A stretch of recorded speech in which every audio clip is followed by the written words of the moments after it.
fa talofa tu le tatu watu no u ia ile nei fu i vaenga o le taiao ma lole se fu manuia ma le langi mama mi se fo i o le malei fo mai ai fa nunga le lei o le tatu watu no u ile nei fo i aso fo ma le nei taiao fo ia ua haulia mai ai le tatu watu no u ia le onga tutonu o le nei fo i vai aso ia ile nei fo i aso lulu o le aso sifulu ma le valu le nei o mati lua fe lua se wono ia fa malo atu ia fa talo fatu ia le nei vaenga o le taiao ia ua tolu ia sa malo lo mata oto mato falu tatu watu no il po na po ia ai dia ia fa fitai le anga le nei tei le anga le tei pe mai o le tatu wali ia ua malifo mai fa no le nei tatu watu no le nei taiao fo ia o le melea se tatu wa to mua le nei fo ia so i lo tatu tua e fa pena o ni talo ia ma mai fo ilo na nganga ia ti tatu ia wa fo tiu te ma fai vale afia nga ia mo le tatu wa tunu ia fa pe fo ile fa na via o o si mai fa fo nganga le tunu o le tatu tapo inga ile tua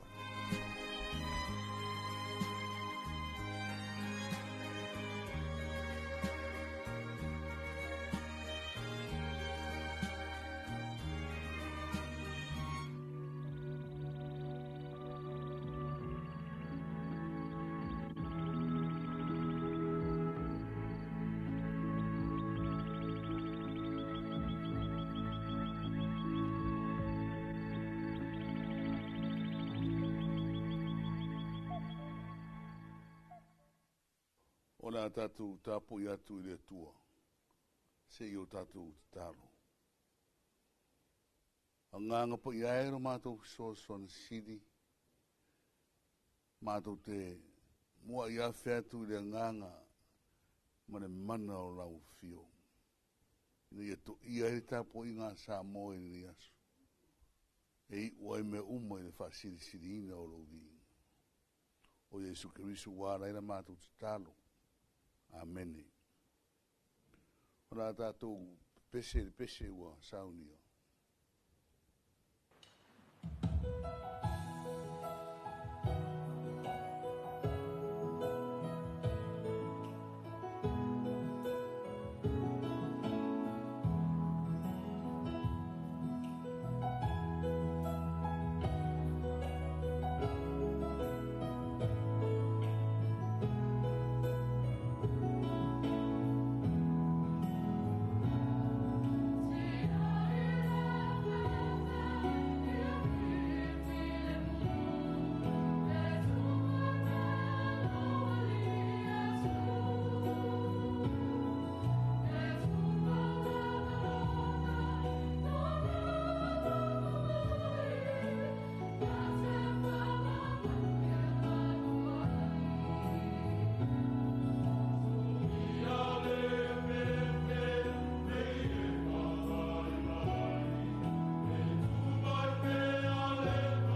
le whaitauina o le tusipa ia.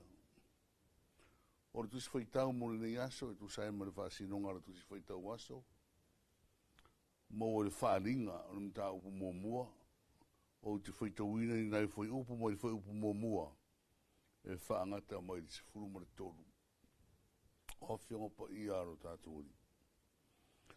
O le whaaringa a Jesu Keriso, na tuina atu e le atua ia te ina ia whaari mai i ana au auna, o mea e tusa o na vaveo mai. Kua awina mai foi e ia na angelu, e whaailoa mai ai i lana au auna o Ioane. O le na mori mau i le fionga le atua, ma le mau ia Jesu Keriso, o mea uma foi na ia vaia. Amu ia le whaitau atoa, ma e whaanongo i upore nei varo anga, ma tausi i mea o tūsi ai. Au wā ua lata lata o na pō. O Ioane, i e kare si e fitu o i Asia. Ia ia te utou le alofa tu noa, ma le manuia ma ia te ia o lo soifua. Na soifua foi, o le a fio mai, ma ia nganga foi e to fitu o i luma o no whari.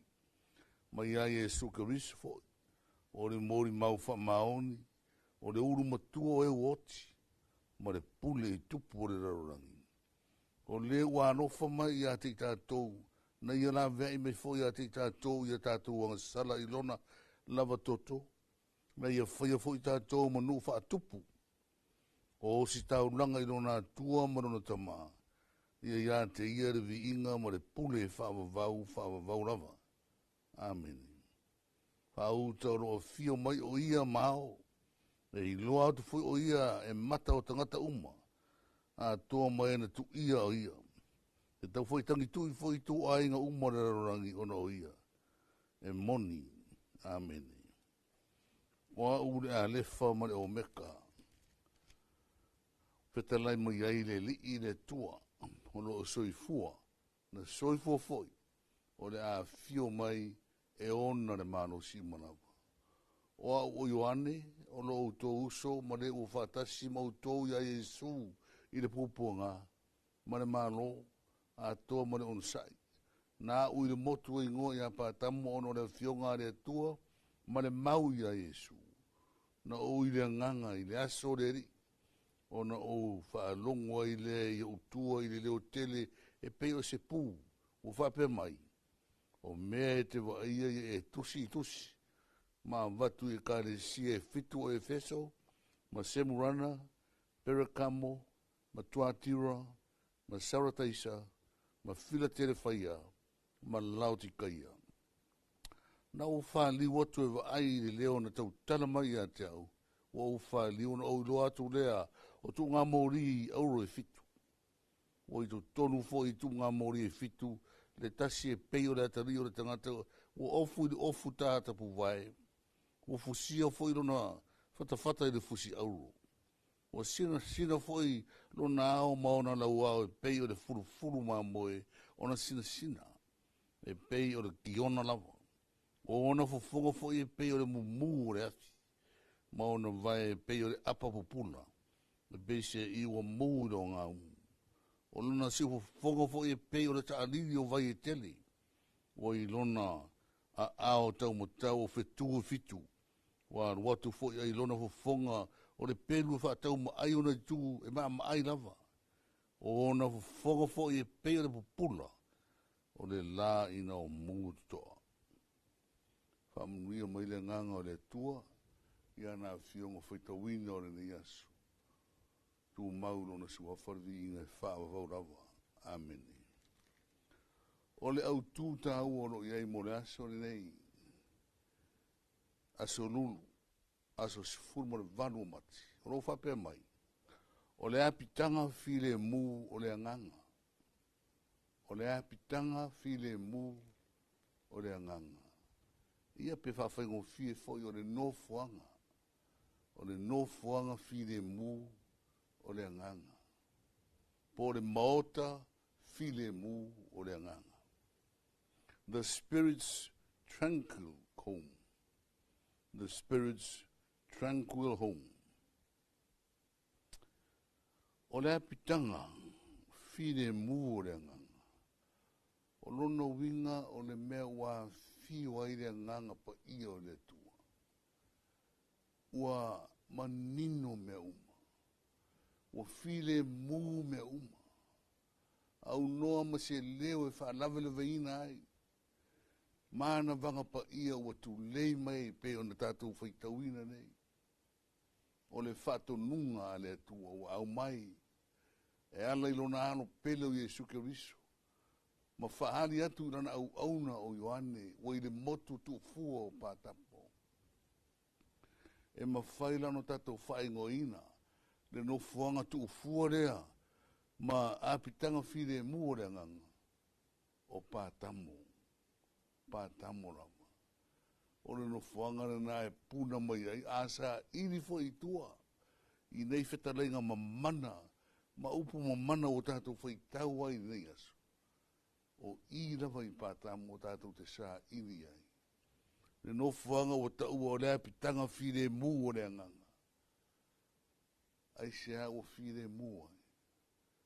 Leanga o mea o loo mana o mia i lea tua, le pai mai ma le mamana. Ioi. O upu e wha longo i eiri tangata, o lana whanau, ma ngoto roi roto. O wani toeru ese, leanga o upu e mamana. E peifo le au tū le nei vai aso. Ua wha manatu nai le taha ua le ngana Samoa. O le ngana e mamana, to e mamala. E wha pena se wha tatau o tui nātu i le no fuanga le nei. O le no fuanga e mamana, e puna mai aiso se mea e whaia mo le atua. Ai o le mana onga le nao le atua, o whaia tui nātu, i e kāle sia ke o siano, o e sa o lato tauti ngā, ma tau pati, i a puna mai, ma pula mai, le tara le leia ke riso.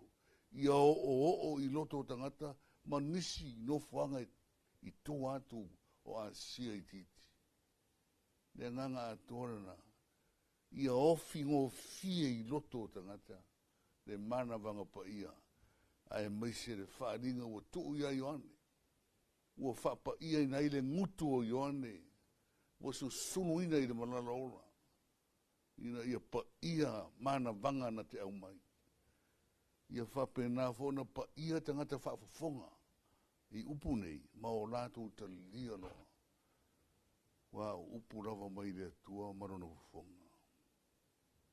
Samoa e ma whaifona o ta uara o tātou tamai atu nuu o Samoa. O lea pitanga o le whire mu o le nganga. Leanga Samoa i malae i le taimi o tauwanga a malo ese ese o le Pasifika. Na whire mu ai mea umai a Samoa. Ma puna ai lona malo tuto o tasi. O lo tātou o sapi ai nei ma mita ai mai fuaisea. E ma fua e le musumusunga to a malie e le nganga. Ina o to ai tau nuu, misionari to tonu se o tātou o tonu. E tau nuu a lo fe fuli tua i tangata. Ai na ona ma lava o le atua fetalai, ne rifa olo Yesu Keriso. Fuli tua loa, ma o tātou taitai i le leanga. Ai maise o upu mamana, ale tupu Samoa. A vane uma wha urupenga e wha i le pa ia o le atua. I o upu wha longo i ai Samoa mauna tangata. O upu mamana, upu e mamala. Ai manuia ai Samoa. E puna ai le manuia. Lai manuia. E file musi o tātou atunu. E toa maali. E manuia na upu whai. E manuia no na ola whaale nganga. E mumusa e sae na tana le lei tono Samoa. Le uinga le na o le nofuanga. Ua manava mo iai le atua. O le apitanga o le fire mu o le nganga. Samoa e au o tātou te whata mala i lo tātou apitanga i o tātou lauwhanua. Ai meise o loto i whale le nganga o le tapo inga i le atua. Ia whamaoni le tātou tapo i atu le atua. So ia ona tātou o iluma, ma le whetu iai, ma le wheloto ai, ma le whewhina wa. E le maua se whire mu ma se manui o Samoa. E tātou whaalongo ia i le whetalai mai, o le fionga le atua. Mai se le au tuore nei aso. Ia a vea o e Samoa, ma pitanga whire mu o le nganga. Amen. Tātou te tāno. Whawhiti te le tuoro mātou tau maa.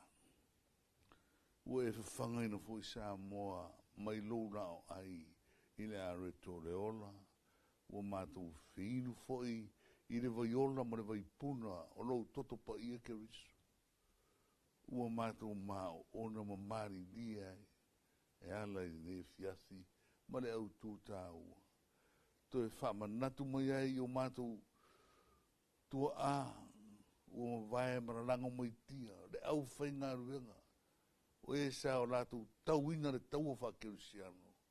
Si o mai lava i ne yeso. Whawhitai tele le tua i lau whasoa. O roa ngai manuia pere sa o Samoa. Le ai se mea o whare tonu ai. O ro lavea ina pe ua ao la mātou wholaunga a matai. Ina i masina i toru o mātou auria mai.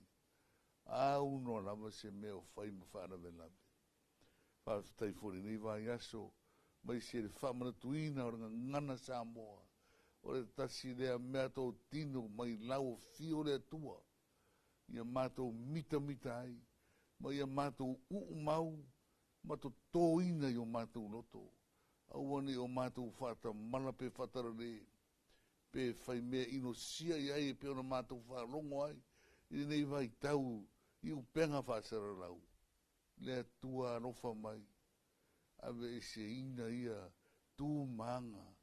Wa suia a toa ai le ngona.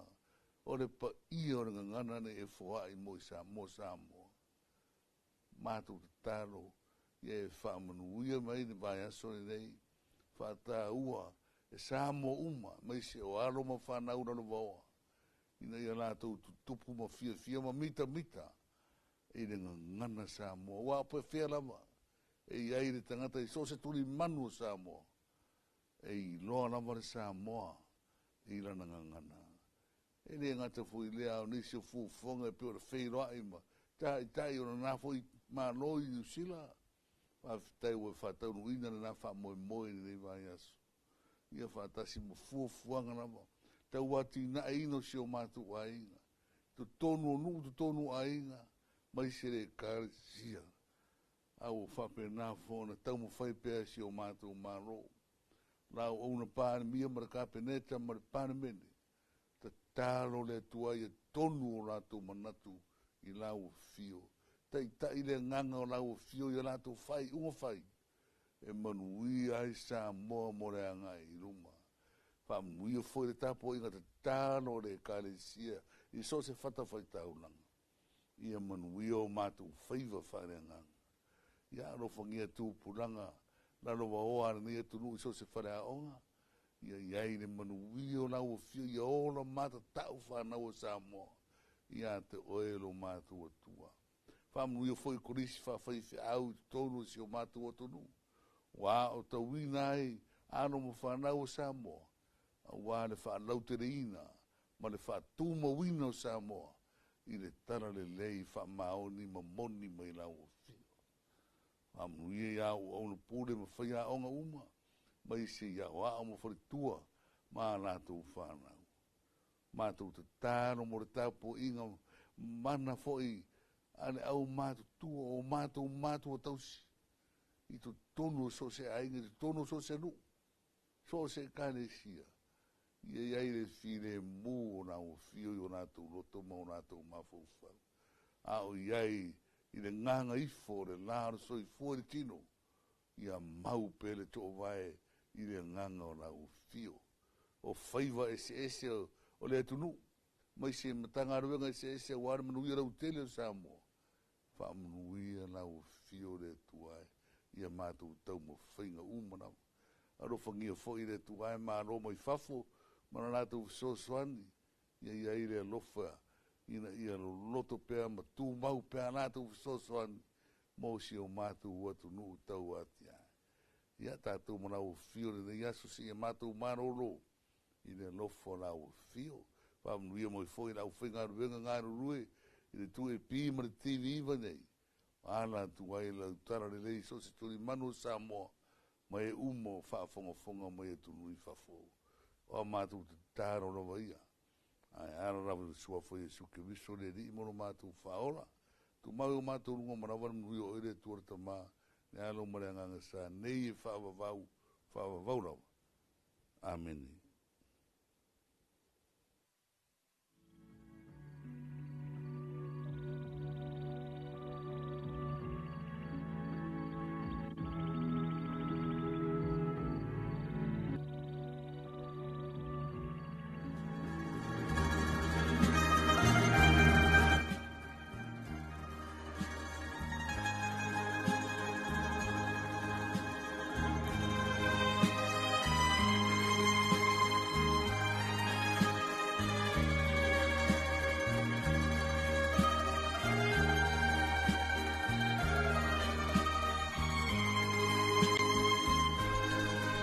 Mole le nganga o le whafteitele le sunga le whawhianga inga i a Reverend Maunga Motu. Na o wafo i le tātou taulanga whaafitai i a o le sunga le whawhianga inga i a Reverend Maunga Motu. Whaile utusi a kale si so whaatasi. Ia e ale le tātou taulanga osi ma le tātou taulanga whaafitai. Ia ai mese ai ia o le tātou whaamanu wantu i le tua ia e ala i le nifo i asu i tiu te manga ruenga. Ve inga o le tua, ia taulunga tua i le tātou. Taimile nei tātou te tāpua i atua i le tua. Au whai pese e whakasā, whai whiauto ina malivi inga o le tua anganga sae. Anganga sae a fio mai, o e wha, matalai nai le talala. Yesu malona lo fai mato o lo feso so animai mato te na na ia o lo feso so animai mato te na o ia.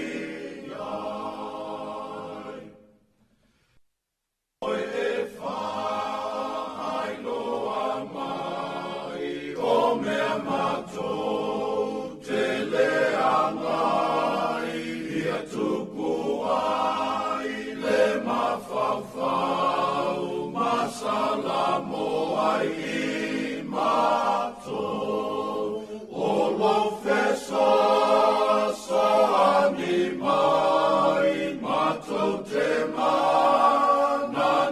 ia o lo feso so animai mato te na o ia.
Animai, mato te mana, na,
matomanu iai. E fia fai taulanga, fia fai le whawhetai, le ari le alofa, le tau se pea mai. Ua whawhetai alofa, mato te whamanu, leo la ele uma, ua au mai e Yesu. O mo i tatu nei, o le lihi le ale tau sia le nei, ua i longa lava, lona lofa mai, lona lofa tele, ua tau sia mai ai. Ole alofa mai, ona tongi ola tatou ia onai, ona foa ina lona ngangasa, ia mamai loto, ia sawai lunga. Ole alofa mai, na te manutia tatou ia sawai, tinga le alanga luko e feai, ele afaina, ele maua mai. Atato savani ile pongisa, atau milo lava maseme afita, ele ai se fefe, ele ai se ma, ole na sawai lunga. O mai aso mai ia fina, le taua lelei, le taua ua tau, lo tatou atua e au matatou, e ona le mana e manu malo.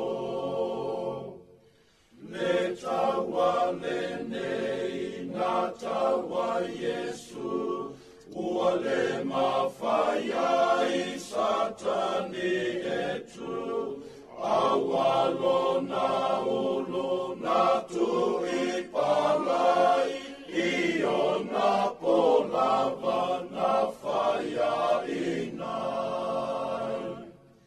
Le itu tawa e mano, ua tautonga whau e mano malo, ai le a whaina nei ai se vai, ia whatamatane ma ia whamawai. Ele o tatou e manu malo, e tai e mawhai ona o Yesu, o lona nganga a awina mai, e mawai le mana e malo umai.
chua e ofa fangia le rofa siri siri le moa u fia falo nanga tu ai pi ras pulu amau number 1 O le mea ringa seki ko i pifano. O e mau ai pese kua ia isi au fai pese i ua leva. E pei nao lea. Pa fofonga la oi. Le puni ala waa. Benino tia fau.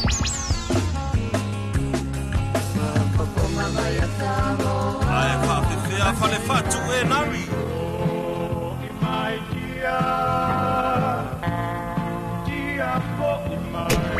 Ma atunua.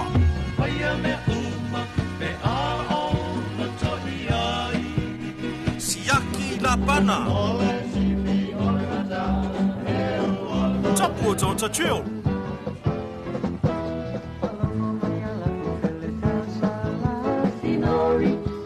Le tu AP male, fai aso serenaders.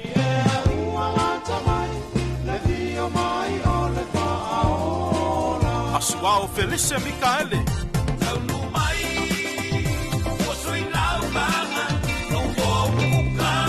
Le matangi mai se sae. Le fui facciasi o mali.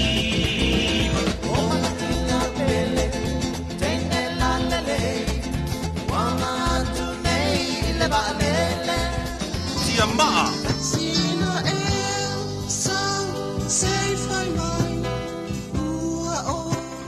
Heavy tama.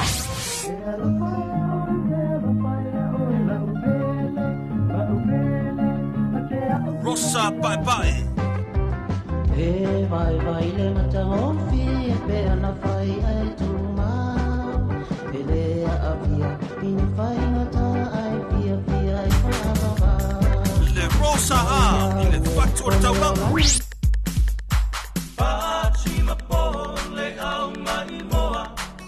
Ma le tele o nisio au fai pese ua le masino i lunga o le si fofonga o le aturu le 2AB.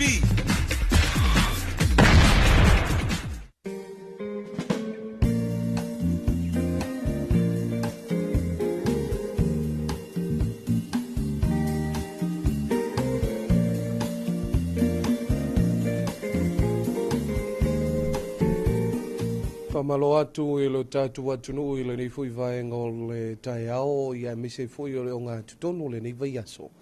E a i le nei fui aso lulu le aso suma le valu le nei o mati i lua afe lua se fuluono i a i tūlanga au hao titele o le tatu atunu a mise fui i a o tūlanga whaalupe lupe ina i a mise ai. E a whatalo whatu i le tatu atunu a matamai o na o titele se ipa i o na iu.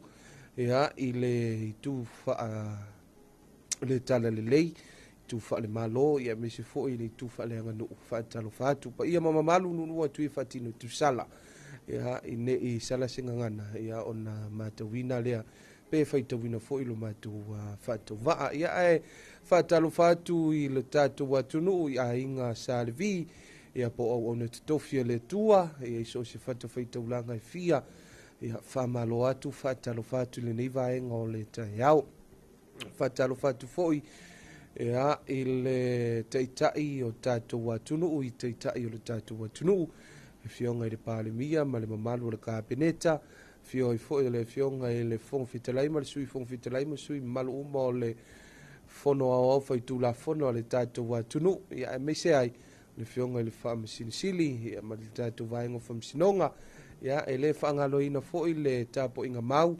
ia a o le titalu fo i a le fionga i le mamalu o le malo ia malana masiofo sui mamalu o sui tofia ia ia fo i le lavaloa o le tatu atunuu ia fatalo fatu whaamalo atu ia pei fo i ona iai ia i le nei fo i a tae au fou ia tae au tutoa tae au manuia tae au le alofa ma le anga le lei o le tua so fa man malo Yesu Kiristo ma tu te fatalo fatu ai pe fo yo na masani ai ia ile nei vaenga o le taiao e mesei o le tatou Paul Kalame o le Talofa Samoa i lona fa mo te tele o le longo pui ali o le tatou atunu e mesei ai o fa soa masani o le taiao ia manisi fo yo motunga afa ia manisi fo yo vaenga tatou te tala noa ai ia i taiao taitoluaina ma le tapenaga masani o le taeao tulaga foi o le usu ai o le toʻatele i tiu te magaluega o le fanau foʻi ia oaʻoga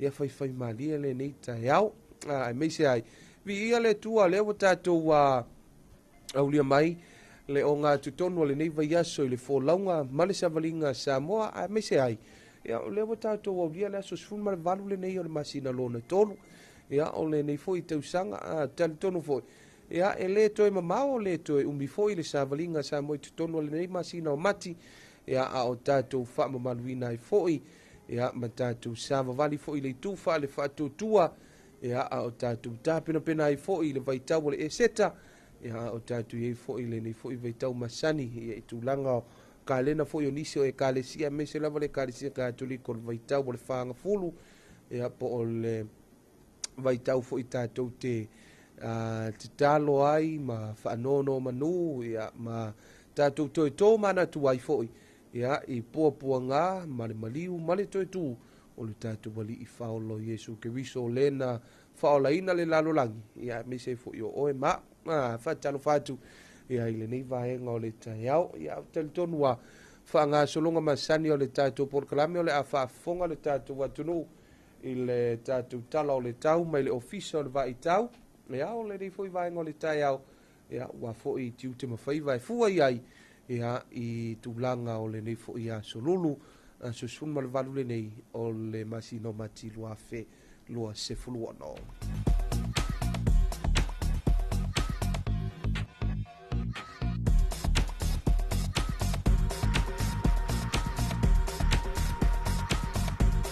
tala o le tau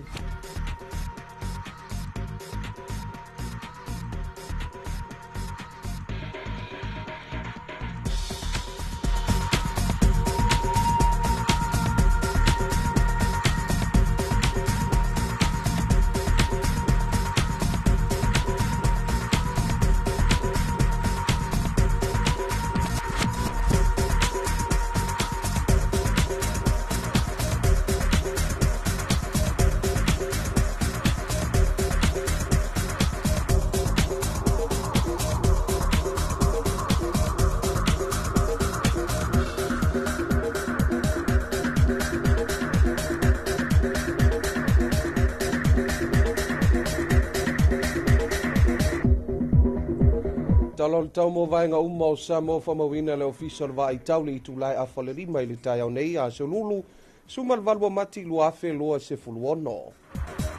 Winga o le tau au savili, winga o le tau o au o savili o le mata upolu o loo fitia i pe Samoa mai au maia na iau matimu pupu e a fia ile atunu o inisio taimi. Fautuanga ma lapta inga ele o yeise fautuanga po se lapta inga o whaamarusia mo lau whanua uma o Samoa. Talo tau mo upolu, vaenga matu i sifo falfapia manono sa e saute sifo alipata sa fata si umu marifanga mo le so.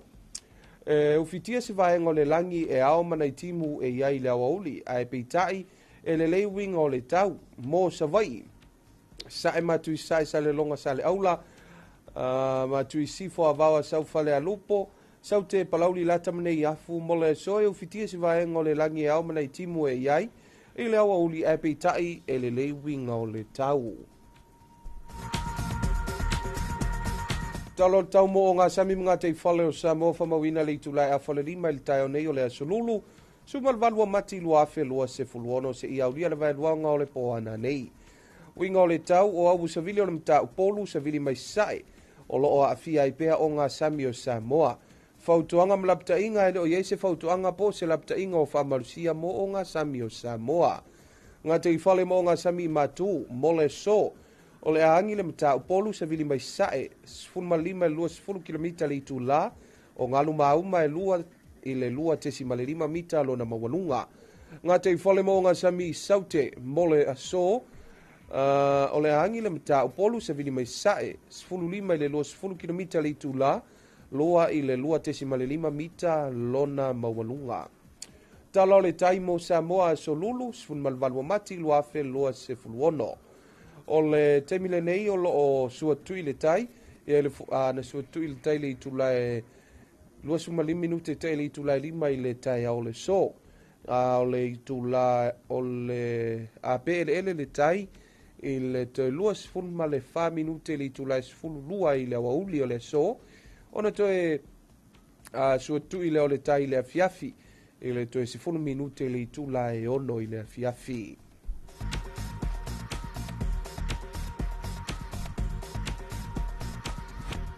Talofa ni ma lor soi fu manuia tai au manuia toke lau o le talo le tau mo le atu to e lau saunia le ofisa o le vai tau li tula e ono i le tai au nei a so lulu sun ma le valbo mati i lua afe lua sefulu ono. Winga o le tau o se vaenga pe au ma le ea o loo anga i malia mai lunga o le atu to e lau e peitai o au susu o savili me se sae o loo fitia ai le atu nuu. Vaenga o le tau mo to e lau se i au lia le vai luanga o le poa na nei.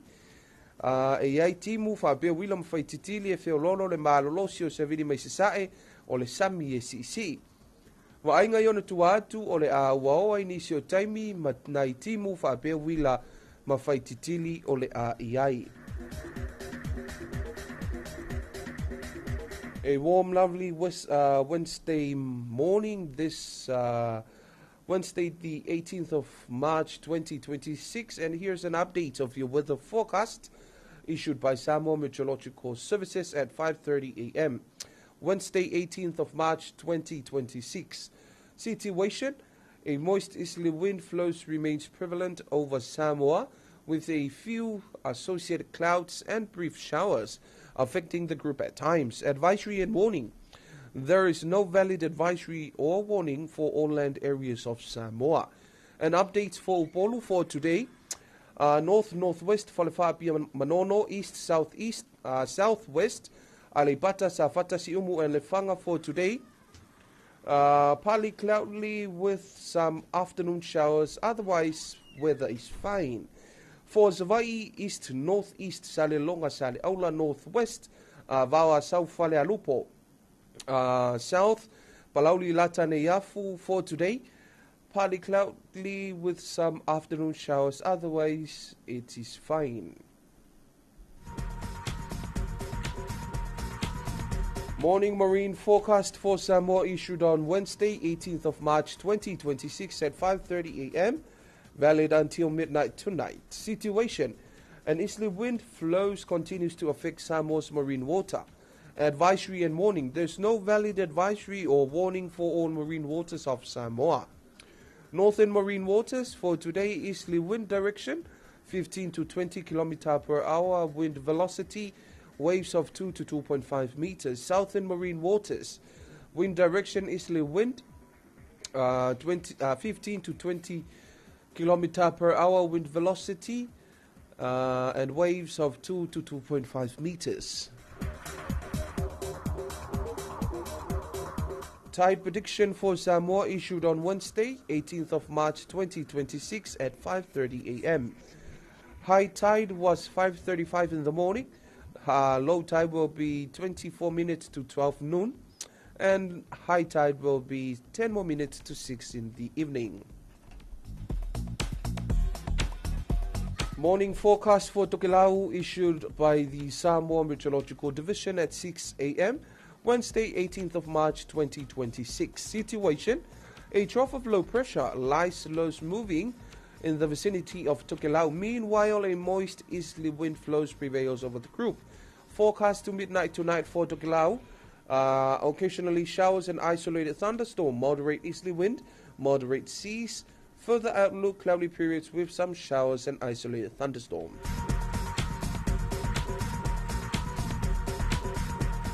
Next update will be issued with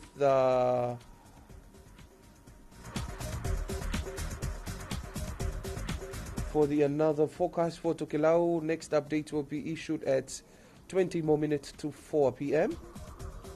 And your next weather update will be issued for Samoa today at 11:30 a.m. And that is your update of your weather forecast issued by Samoa Meteorological Division here at Mulino'u Apia.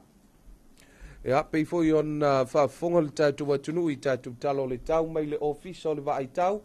Ia, a wa foi tiu te mawhai wa fua iai, ia, tūlanga o ngā nuenga, ia, meise ai, ia, o le whenga iai o le tātou atu no o mga luenga masani o le nei fo iaso ia a mese ai ia o tūlanga o le tātou tala o le tau.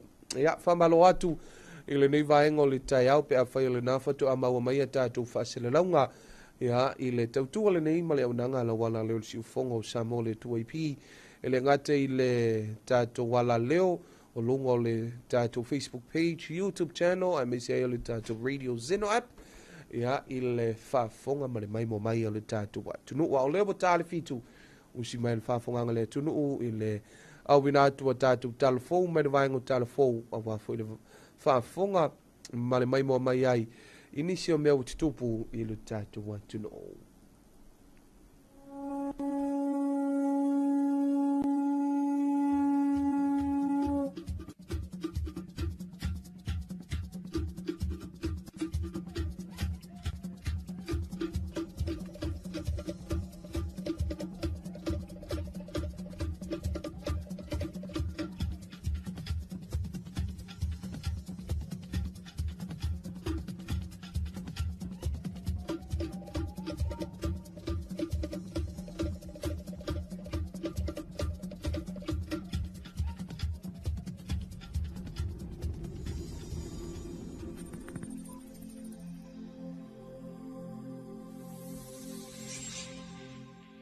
Talofa lava o talafou mai vai whanua. I talatumua, ua manino le matole vai i le whaalolo maulunga Samoa mauna taita i le teminei. E whai sa whaafatutupu mo le taita i le malo New Zealand, na whea le tātou atunu u i le neiva iaso. Walau sila fia i whaamatalanga whaavea i lunga o penga te whailangi. Na amatai pe au so wa le malanga mai o Christopher Luxon, lea ua whaasua whaina i le suafa tuisina ve maulunga to'otua. I le whaafela malo mo lana fionga ma le whaitua whaapea lana au malanga, na taunua i le fionga le pale mia, ia Honorable la aule le male tua le watea pola taiwa o Fose Smith. I le nganga whaafita i le fionga wa pia i le finangalo malamalama, na ala i una whaataunu u le whaamoe moe. E tā le tolu ana nei lwa beao. E longo ina ue le fionga le whaurulunga. Mai whafo tatou malo. Mo le whataunu ina, whafo tupu o whafotu o whaari i le so. Au siri mai a pesta pe ai sea. Tele o whaamatalanga le fuelo ulu, ma le whala lave i lungo le social media. Na manatu ai le fionga le ri palemia. I le whataunu ina le whamu mo i le so. Tata talo file muifo i le tua i le teimi. Wa wai loa, o le teimi sili na pōngi Samoa tato. O le teimi wa lata na hao. O sili mai apesta, o ai le i. Me mai le i sa vea Michael Jones. O wala au mai le a lauli. Lauli la almena tupu. Fai i le pale mia o New Zealand. Aua nei whapopole ina ia i le lau whare ai nā. No lea wa tā pena Samoa mo le whamoe moi le so. Pa ia e mane mawalunga o Samoa ni nei aso. Siri atu le te leo le atua le tātou te tonu iai. O se tasi fo ili nei o mata upu sa whasilingi ai le awhionga ia tuisi nawe mauru mo to'otua, i le whaataranoanga matusitala i le asunga fua. My best attempt is Tui Sanave Ma'ulu Motu Otua. So it's a work in progress, but we will get there, I promise you. We've worked our way through that issue over, as you've seen in the last few hours, or last day. And what I'd say is important is our conversation has been about how we take our relationship forward. And so I appreciate there was some miscommunication and all of that, but we've got ourselves to the right place. The title today that was bestowed on me was indeed one of the great honours of being Prime Minister of New Zealand, and I do genuinely, as I said, receive the honour on behalf of all New Zealanders, and I've been learning today about the obligations and the responsibilities that this signifies. Many people have reminded me of my obligations, which I fully take on board, so rest assured, Prime Minister, I've got the message. O swafa matai i Samoa, e whaae i le ua iaila na tautua, i le ainga, a whiuanga, se i o le atunu u, O le whailunga o le amana ia, ai o le whaafetaia fui o se tautua. I le silasila le whainga malo, ua le tasi ai ua tulasi se maa ua tongi ai o aso fui wa velo le malo New Zealand. Mo le manuia o Samoa, e amata mai ia o onga, soifua maloloina, ngaruenga, a tina e te tele, ma le tele o isi vaenga e peuna amata mai le silia le ono se furu tausanga, o le whainga wo a malo e lua. O le a whaau wawuna maua e Samoa waenga tupe mai se leni Fisosonia New Zealand, le whaasafua mo atu motula iti le Pasifika, le whaonga ina mo vaenga e tali atuai i swinga matui a le tau, o New Zealand lea ui le lisi o atunu e se fulu pito ilunga, o atunu e se lau ipa se fulu ma le 5, o lo ma lo sila la tau na i le whaonga ina marusi anga whaafawina, o le valo se fulu 5 te si 5% fo i orana ele tise, e mai i marusi anga whaafawina. Ua o pito i titi atu fo i le pasene o kasa o ona e maua mai ngā ruenga whaatino le malo i le tolu masina taluai. Pe a whaatu se le pasene ma sanana maua talu mai le tausanga e lua fese fulu. O le na fo i le mana onga o Samoa i le taimine nei. I le tūtau tū lise pe una fesilingia i fo i. Obviously, for New Zealand, tourism is our second biggest market, our second biggest sector after dairy. And so we've, over many years, tried to build out a sustainable tourism sector. And of course, we're very comfortable to share all of those learnings because Samoa is in a pretty special place because you have an incredible set of tourism assets that would be in huge demand all around the world. But of course, the question in any tourism conversation is how do you manage the inevitable growth? Because lots of people want to come and get their Instagram moment here in Samoa, seeing your incredible scenery, but equally how do you not change the culture that you have inside your country or let that overrun or get out of control? So for us it's been about dealing with the challenges of growth of tourism, which we've started to think about how we can manage that growth as well. So we're very happy to share our learnings on tourism as well. On the people-to-people side, the Prime Minister and I and the Cabinet Ministers talked this morning about, yes, that there is a real opportunity to get our education and our healthcare systems even more aligned, and actually having our ministers from Samoa come and visit us in New Zealand, share what our approach to education has been. I've made that offer this morning. We really want to have joint working teams because we've been doing a lot of work on education in the last 2 years, and we think it's working very well for us and setting us up with the foundations that we need for our people to do well in the future. We talked about healthcare. We talked about the fact that the hospital built in 1975 has been quite enduring, and what more could we be doing around aligning nursing training and doctors and even building out health infrastructure together. O le mata upunalanga e ofisa whaasaralaua New Zealand, e tusa se leni sa tu ina mai e lea malo mo Samoa, o na o le ngoto ai o la lato waa o le mana wanui. Na whaamanino le pālemia le tūlanga ua te oto ai le urua i vaenga o le se leni e te tongi mai. Consultation is still on with the government and also the community people that affected the most. So we appreciate New Zealand's decision to have the first portion of compensation coming along. And we are in the middle of discussions with the people in the village area, Safata and Siumu at this stage. When we came into government, we decided that the first portion should go direct to the people involved. Because when we came in, 10 million, only 2 million for the district, and 8 million to the government. We completely changed that. The money, 10 million, supposed to go direct to the people involved. Ua whaaua witunga, le malanga ta amilo le Pasifika, ala fionga ia tuisina ve maulu mo to tua.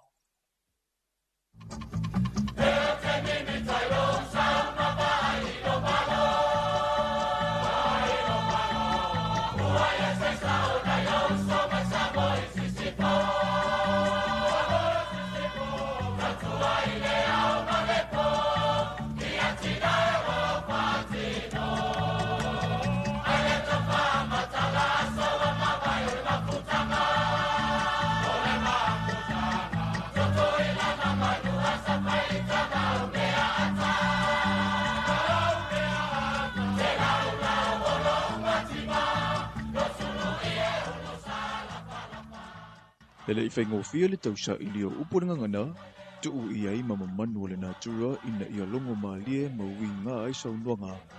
E patino i o tātou lava tangata e malamalama i whisa uta inga ia sa uma, a wao le tātou lava ngangana o le tofi mai le tua. O le ngadwenga fita le nā sa whianga imatua a ua mawai. Ai ua whamawina le tangi u le anganga i nei aso e peo na saunua le awhiunga le komisino le ngangana Samoa, ina ua matatupa le ngangana Samoa. I le malosi o le oso whai mai o suinga whaane una pō. I tau whai unga le sentuli se moa tunei. Na la ngonai le malo ua o ia le ngan Samoa. Ai mesia le mantau o le matanga ranga o aonga. O lea na tofi ai se komiti whapitoa i te whonoi le sunga le tamā o whailangi tu ngasia le sunga ia oka whau olo ma se komiti whapitoa. E sila le toa le tūlanga o le ngan Samoa. I la matanga o sentuli nei. Na whatoa ai ia le whatoanga le komiti lea. Ma tesi ai ma le tualalo le fionga le tamaenga ia tupua ia tuia tua tupua tamasese ma le masiofo. Il kabineta ma le palmene na ia sila toa ai whawae se komisi po se whalapa putonga e pale whengai ma le toe whaamalo sia le ngan Samoa. Ua tolu nei tausanga o whamana tuina la vaiaso o ngangana Samoa i lo tātou atunu u. E taula mua i le komisio le ngangana Samoa ma le matanga duenga wa o ngā manganu u. O le autu o le tausanga le nei. E mamana mamamala le ngangana. O opu e tāmtalai ma le ngana e tāmtalai. Iei o tātou tuatangata. Tātou nunga le pa Samoa. Iei i o tuatangata. O mantua ma lau whanau o lo tāpoi mai. O tua a o whioti o maliriu o lo tāpoi mai. A whaina au. Wa whaina lato tāpoi inga mo lato waitu o lato wanganga. O matua manua le ngan Samoa. O matua manua le tō whamamau ma le tō whapaia. I te tonu Samoa i sa whainga. I nuu ma la whanga e maise kalisia. O matua manua le tāpua inga le wau sinsina. Le ngangana o loo whaalia. O matua solia, soli wā, soli utu. Wale mafu whau. Na te tala le wha mue i le asunga fua i tala wha aleanga no upupu sa wha atino e whana wa onga.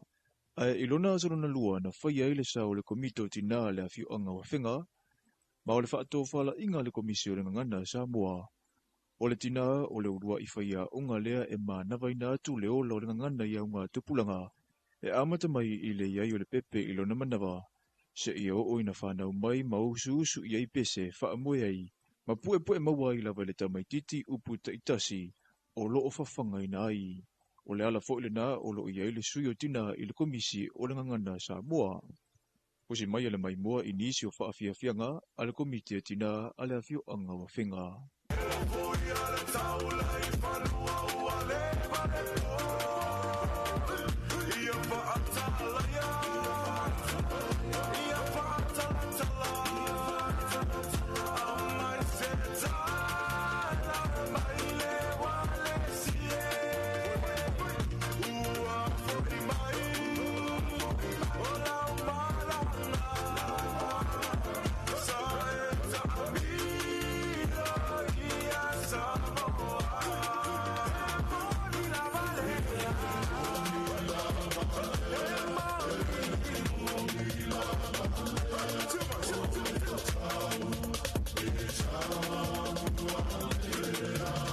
I se tasi o vaenga e longa i le nei fo i a whionga. O le tatununga le nuu le nei, o ia whenga na whea i le malanga a inga uma o pai e tea ma pai e lala. O le whatanunga sa whai e poru leo ringanga ia i a inga ia, o mai na whiri lo tino, ma tanu o mata aua nei do a ue lo tamaha. Whaanganga na walata mai i whonga i le mea lai iai le mare toa. O na mai lo le iai, ina o fo i atu ina o uma waifo le asu wola Samoa, a la ngai la ia o a inga o tama ia whaafitai le tolo lea na mato wafe iai le alofa waifo i le aso le mare e toa. Ma waile ingo le nuu lea o le lau mua tu mua o a whenga alofa. O le kolisi maulunga o Don Bosco i se vai i o le a se e tuai le polo kalame, i le aso lulu ma le aso tofi, o le vai aso nei. Te lelo sao. E lo teimi lea wa apo ai oe e toe apo mai le ngana na whailele mai o ao mo tātou lima. Le ngana na e whana wina le ulua i leo na e whaalongo ai. E lo teimi lea toe apo mai ai. Toe teu le vāua manua. Tono lo ainga.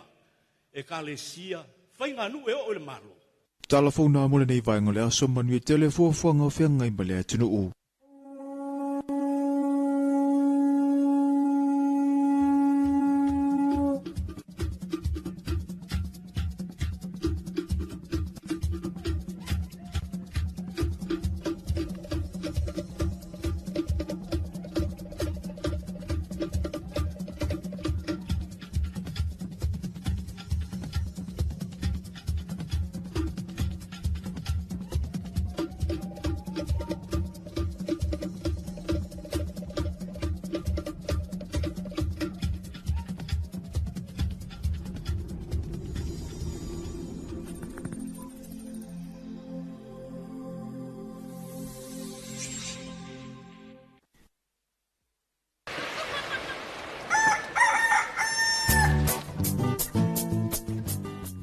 Talofa lava. Yes. Ua si tia le tau o fesuia inga o tupe wha mamoli le Western Union. O lona winga ua wha teleina tupe tala. O le a wha i titia tupe wha o ngai lafo mai ai. Ai te le o le a talaina. Ha whea nei le official e #1 currency Western Union. Pe wala au mai i le 250 mo nisi wha mtalanga i swinga mawa e o tau o fesuia inga o tupe a le Western Union.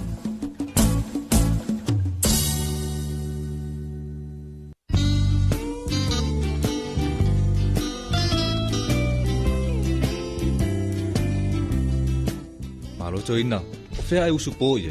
Ke o te alua tupo le asi la me ta pisa mai ngā tai le whare komiti. Whalongol vai ngā lua polo kikian malo, la foi wapo e kumkumu e ngā kai. Mananga te le ala, awano le leia le si taru sanga ia e mosi masini fo ile vidi ai la au. Te lo se whalo lolo mau i masini yo. Ui papa, ke haru sa o alai vai tele, ile whalo loa mo whatoanga. Te mawai masini le lei, masini anga ta o oi e kuai. Te le lava, o te alua tu lai le whare komiti taru sanga ia. No ti e lo le i vai tele se i mata i e masini. Fio mai lo i tātou la lai funga lei, mai tele wha peasa le longa mo le motu tele i sa la whai. Pe wala au mai fo i numero telefoni 225 251 o wha peasa le longa i le 5 Pe asia se fo i lunga o penga ta whailangi i le mātou Facebook page. Samoa Agriculture Store Company Limited. Samoa Agriculture Store, helping you grow.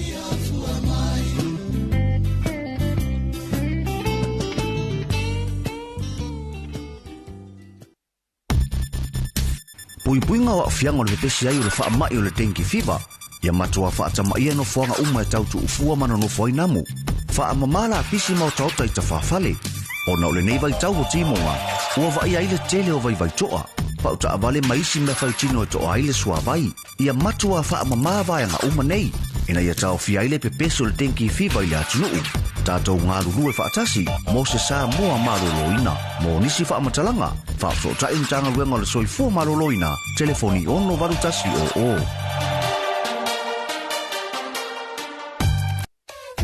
Le wala leo numero tasi Samoa. 2AB le si ufofongo Samoa. Wala au mai le vaenga le maketi. Mo sau whaala wiloa e fia whaia i se tau whaamali loto. Maua le whamama avenga. Mo oe malau bisinisi. Ua soo ai Samoa. Amerika Samoa, toke lau, malelalolangi atoa. Iana la leo a mo 5 whao. Wha mo iwa tasi tesi maletasi. Iwa lua tesi maletasi. Maletasi o fitu tesi malefa. Wala au nei loa i le telefoni. Walu whalua ono tasi fitu, ma whaafesili mo le vaenga o whaalau iloa. 2AB, le si ufofongo Samoa, numero tasi.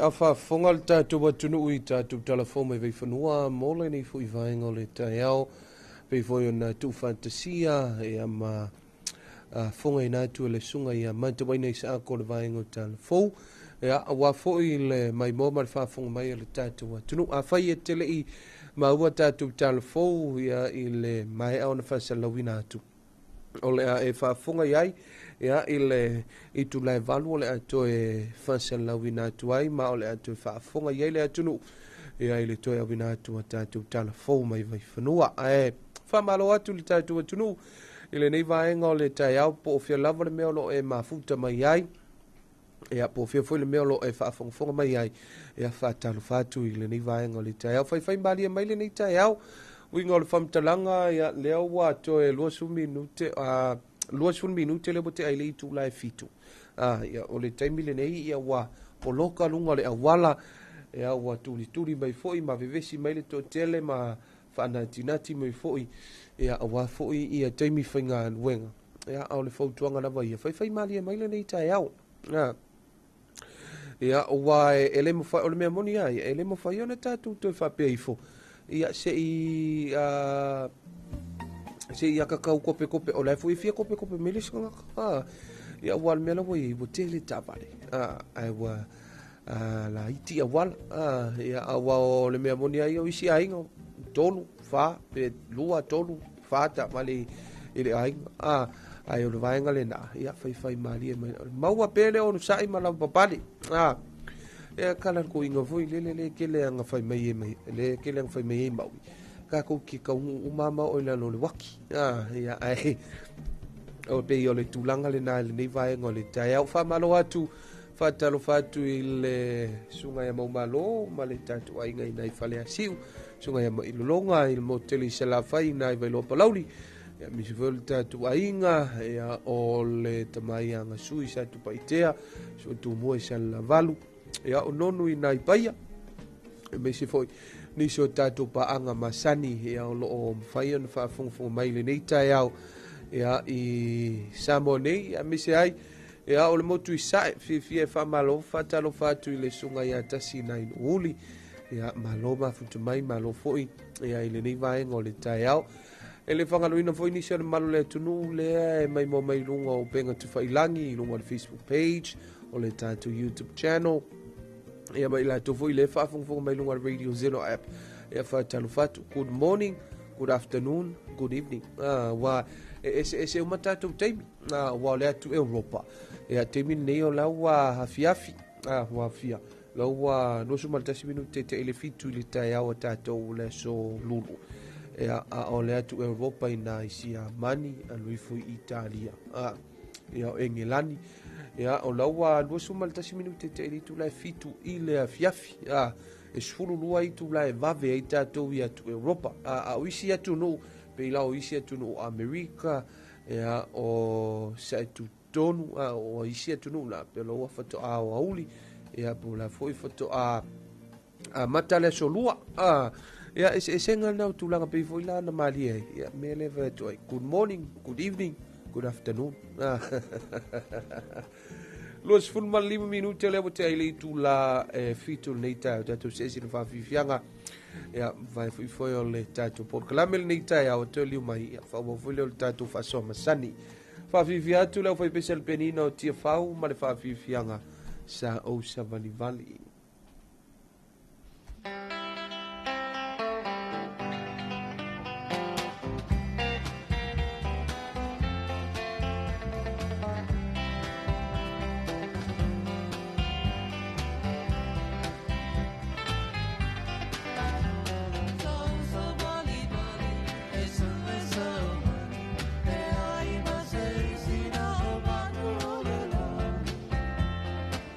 Dale la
Malanga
Oi matawa malingi ua ole loa polea Po sa uanga sala ua pena Le maua o se mo na ole manatu ia oe Ua umai lo une moe moe Timunga malela o te alu pea I lo ua lofa ia oe dia I le mumulu ese le nei avenga Masalo o lo ua lofa whaavalea Maunga mafuli maya se I tanu miai Po ole sami e tumui a fe ai Ngona I tino ua o mai le vai vai Ua o leilo se mea a fai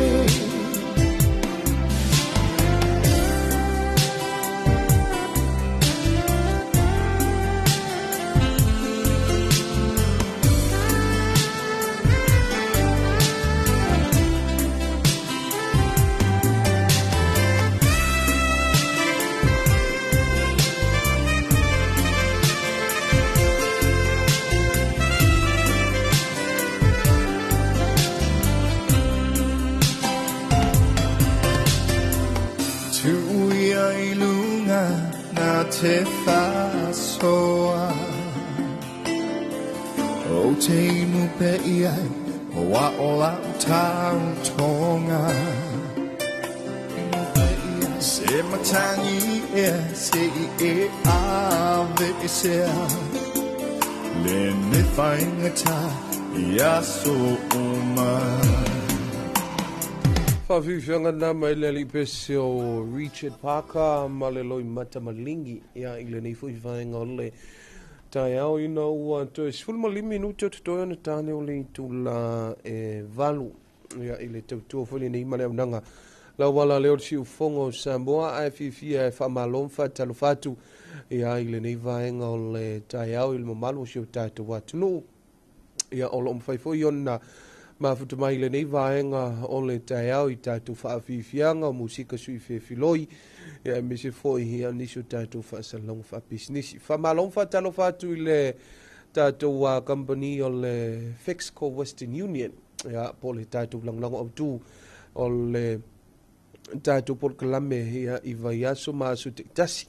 A le ngata foi le tātou por kalame o le Talofa Samoa ia ua tuina mai foi le lātou tau au lango I le tātou por kalame foi lea o le I tu lao le au mātutua whaafonga I le tātou watu no ia I whaafifianga whaaleanga no pese Samoa ia o tātou palolo mua ia o vaenga o whalea itu ia ma palolo mua foi e vaenga o whatuwhatunga ia ma natunatunga foi ia ma tūlanga o tūsitala o mawhauwhaunga ia o nei o tātou tangata ia pei fo I ona pueina ia ele tātou hala leo nei ia le si ufonga o Samoa pei fo I ona ia ini si o tala fo I e pei o le tala o le whai mei fo I wapoto o le si tala o le ona matua o moso o le si tala o le tala fo I le Amelia ma le Samaria ang le lei tele manono ini si o tātou ia o vaenga mwhai ona whaafonga ai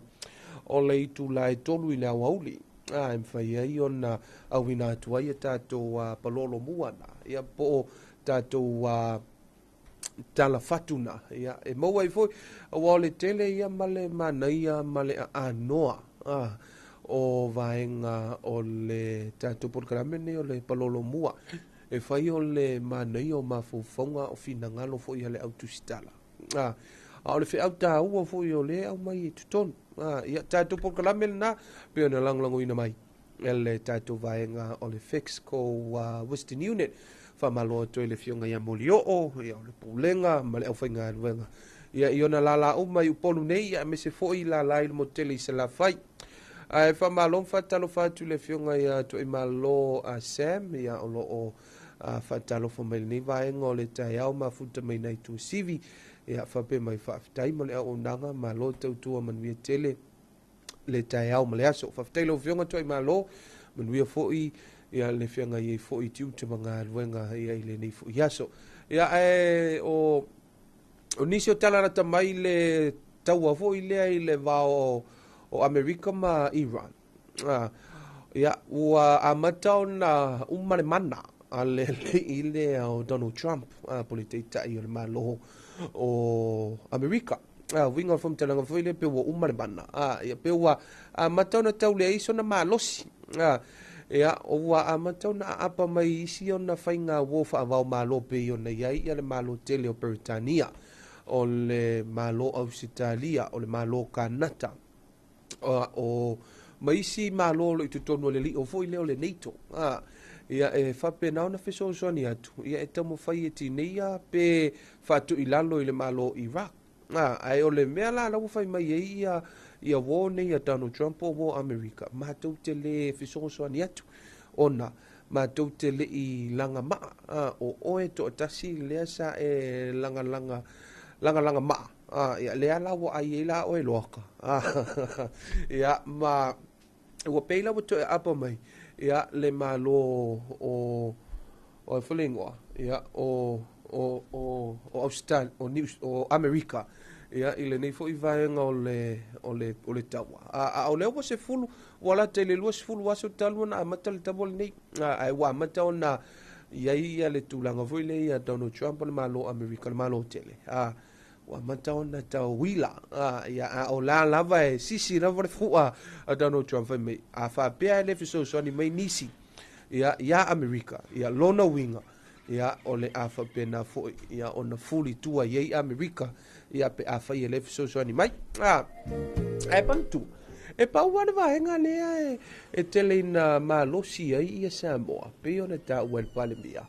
ta to ia le au penga o le te talo o le tatu o penga sili na o le talo o lau te talo ma lau te talo o tatu te talo ia fa pe na ona man wi awa o le feta wa ile wali ia a fi ai tatu wi tu langa o loa fo ie fe fa te wa po le vai ngole trade ia o le sila vai ngale wa amata na fi ai le tu langa le tawole nei ia o le tawole suahau o le tawole soifuanga o le wa amaka nga o le ako i lunga kau o le sua u tono Australia o te tono New Zealand ia ai le o ano ia nisi o teita i o le lalolangi e paule na o le a upenga le ia Samoa o le titalo ia le o to 10 minuti o tale o le itulai valu mantua tale valu fa afonga i le toa winatu tatu talo fou pe yo na winatu le itulai fitu pe afai e tele i fa afonga ia tatu se no fa vivianga toli umai fa wau foi le o le tatu fa soa i le nei tai au fa vivi atu ia le au fai pese o le au fai pese le rosa ale fatu le taulanga ma le fa vivianga ia lava fa Samoa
pipa, pipa, pa.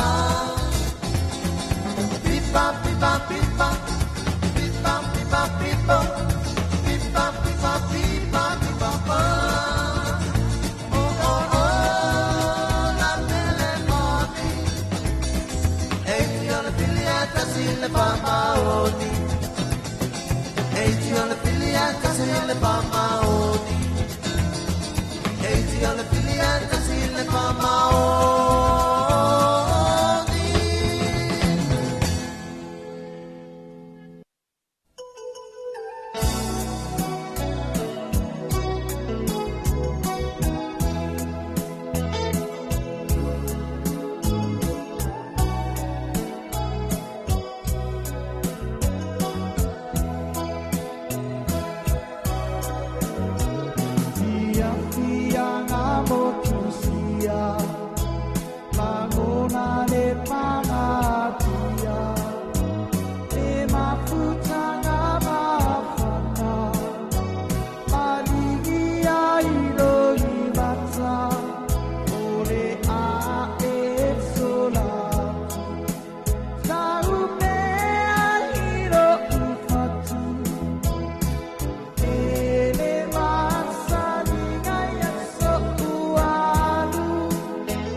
Fianga na mele foi pesiale la oso ia ile nei vaenga o le tai au ia pe fo yo na fa fonga mai elu tatu watu no le wa tali valu o si mel fa fonga le to wina tu tatu telefon mai vai fanua mai le vaenga telefon mai a tatu telefon ia o le solulu foi le nei o le a fa fonga mai mo mai elu tatu watu no ia i se tala la tamai o le tatu reporti ia o le maketi nai funga le ia fa ala bilo ina foi o fua fai le leanga me se foi e tele male ano noa i o le mea mata fua la uaina fua la auto mafmata ia mai le tatou maketi ia i nā i funga lei pe ama ea tatou telefon mai vai whanua ia i le nei fu i vaenga o le tai au.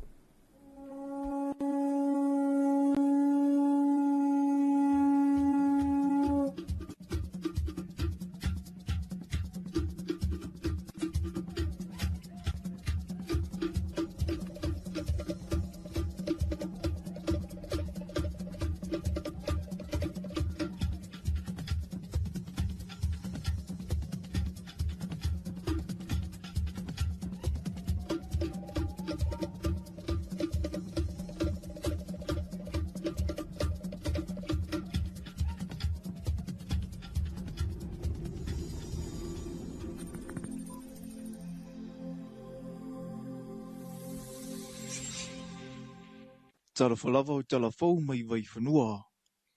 I talatumua, ua manino le matole vai le whaalolo maulunga Samoa mo na te ita i le teminei. E whai se whaafatutupu mo le taita i o le malo New Zealand, na whea lo tātou atunu u i le neiva iaso, walau sila fia i whaamatalanga whea vea i lunga o penga te whailangi. Na amatai pe au so wa le malanga mai o Christopher Luxon, lea ua whaasua whaina i le suafa tuisina ve mau lumo to tua. I le whaafela malo mo lana fionga ma le whaletua whaapea lana au malanga, na taunua i le fionga le pale mia, ya Honorable la aule le male toa le watea pola ta iwa o Fose Smith. I le nganga whaafita i le fionga wa pia i le finangalo malamalama, na ala i una whaataunu u le wha moe moe. E tā le tolu ana nei lwa beao. E longo ina ue le fionga le whaurulunga. Mai whafo tato malo. Mo le whaataunu ina, whafo tupu o le whafotu o le waari i le so. Au siri mai a pesta pe ai sea. Tele o whaamatalanga le fuelo ulu. Man whala ve lave i lungo le social media. Na manatu ai le fionga le ri pandemia. I re whaataunu ina le whaunga mo i le so. Tata talo fi le muifo i le tua i le teimi. Wa wai loa o le teimi siri na pongi Samoa tato. O le teimi wa lata na hao. O siri mai apesta o ai le i. E mai le i sa vea Michael Jones. O wala au mai le a lauli. Lauli la almen na tupu. Fai i le pale mia o New Zealand. Au ane i whapopole ina ia de lau whare ai nā. No leo wa tā pena Samoa mo le whamoe moi le so. Pa ia e male mawalunga o Samoa ni nei aso. Siri atu le te leo le atua le tātou te tonu iai. O se tasi fo ile nei o mata upu sa fasilingi ai le afionga ia tuisi nave maulu mo to tua, ile whaataranoanga matusitala ile asonga fua. My best attempt is Tui Sanave Ma Ulu Motu Otua. So it's a work in progress, but we will get there, I promise you. We've worked our way through that issue over, as you've seen in the last few hours, or last day. And what I'd say is important is our conversation has been about how we take our relationship forward. And so I appreciate there was some miscommunication and all of that, but we've got ourselves to the right place. The title today that was bestowed on me was indeed one of the great honours of being Prime Minister of New Zealand, and I do genuinely, as I said, receive the honour on behalf of all New Zealanders, and I've been learning today about the obligations and the responsibilities that this signifies. Many people have reminded me of my obligations, which I fully take on board, so rest assured, Prime Minister, I've got the message. O soafa matai i Samoa, e whaae i le ua iaila na tautua, i le ainga, a fioanga, se ia o le atino o le whailunga o le amana ia, ai o le whaafetaia fui o se tautua, i le silasila le whainga malo, ua le tasi ai ua tulasi se maa ua tongi ai o aso fui wa velo le malo New Zealand, mo le manuia o Samoa, e amata mai ia o onga, soifua maloloina, ngaluenga, a tina e te tele, ma le tele o isi vaenga e peona amata mai le silia le ono se fulu tausanga, o le whainga wo a malo e lua. O le a whaau wawuna maua e Samoa waenga tupe mai se leni Fisoasonia New Zealand, e whaasafua mo a tumotula iti le Pasifika, e whaonga ina mo vaenga e tali atuai i swinga matui a le tau, o New Zealand lea ui le lisi o atunu e se fulu pito ilunga, o atunu e se lau iwa se fulu ma le lima, o lo ma lo sila la tau na i le whaonga ina o marisi anga whaafawina, o le valo se fulu lima te si 5% fo i orana ele tise, e mai i malusi anga whaafawina. Ua o pito i titi atu fo i le pasene o kasa o ona e maua mai inga duenga whaatino le malo i le tolu masina taluai. Pe a whaatu se le pasene ma sana na maua talu mai le tausanga e lua fese fulu. O le na fo i le mana onga o Samoa i le taimine nei. I le tūtau tū lise pe una whasilingi ai fo i. Obviously, for New Zealand, tourism is our second biggest market, our second biggest sector after dairy. And so we've, over many years, tried to build out a sustainable tourism sector. And of course, we're very comfortable to share all of those learnings because Samoa is in a pretty special place because you have an incredible set of tourism assets that would be in huge demand all around the world.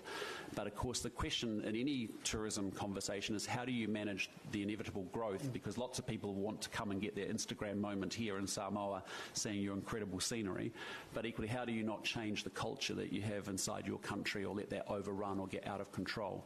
So for us, it's been about dealing with the challenges of growth of tourism, which we've started to think about how we can manage that growth as well. So we're very happy to share our learnings on tourism as well. On the people-to-people side, the Prime Minister and I and the Cabinet Ministers talked this morning about, yes, that there is a real opportunity to get our education and our healthcare systems even more aligned, and actually having our ministers from Samoa come and visit us in New Zealand, share what our approach to education has been. I've made that offer this morning. We really want to have joint working teams because we've been doing a lot of work on education in the last 2 years, and we think it's working very well for us and setting us up with the foundations that we need for our people to do well in the future. We talked about healthcare. We talked about the fact that the hospital built in 1975 has been quite enduring, and what more could we be doing around aligning nursing training and doctors and even building out health infrastructure together. O le mata upunalanga e ofisa whaasaralaua New Zealand, e tuso le se leni sa tu ina mai e lea malo mo Samoa, o na o le ngoto ai o le lato waa o le mana wanui, na whaamanino le pāle mia le tūlanga ua te oto ai le urua i vaenga o le se leni e te tongi mai. Consultation is still on with the government and also the community people that affected the most. So we appreciate New Zealand's decision to have the first portion of compensation coming along. And we are in the middle of discussions with the people in the village area, Safata and Siumu at this stage. When we came into government, we decided that the first portion should go direct to the people involved. Because when we came in, 10 million, only 2 million for the district, and 8 million to the government. We completely changed that. The money, 10 million, supposed to go direct to the people involved. Ua whaaua witunga, le malanga ta amilo le Pasifika, ala fionga ia tuisina ve maulu moto tua.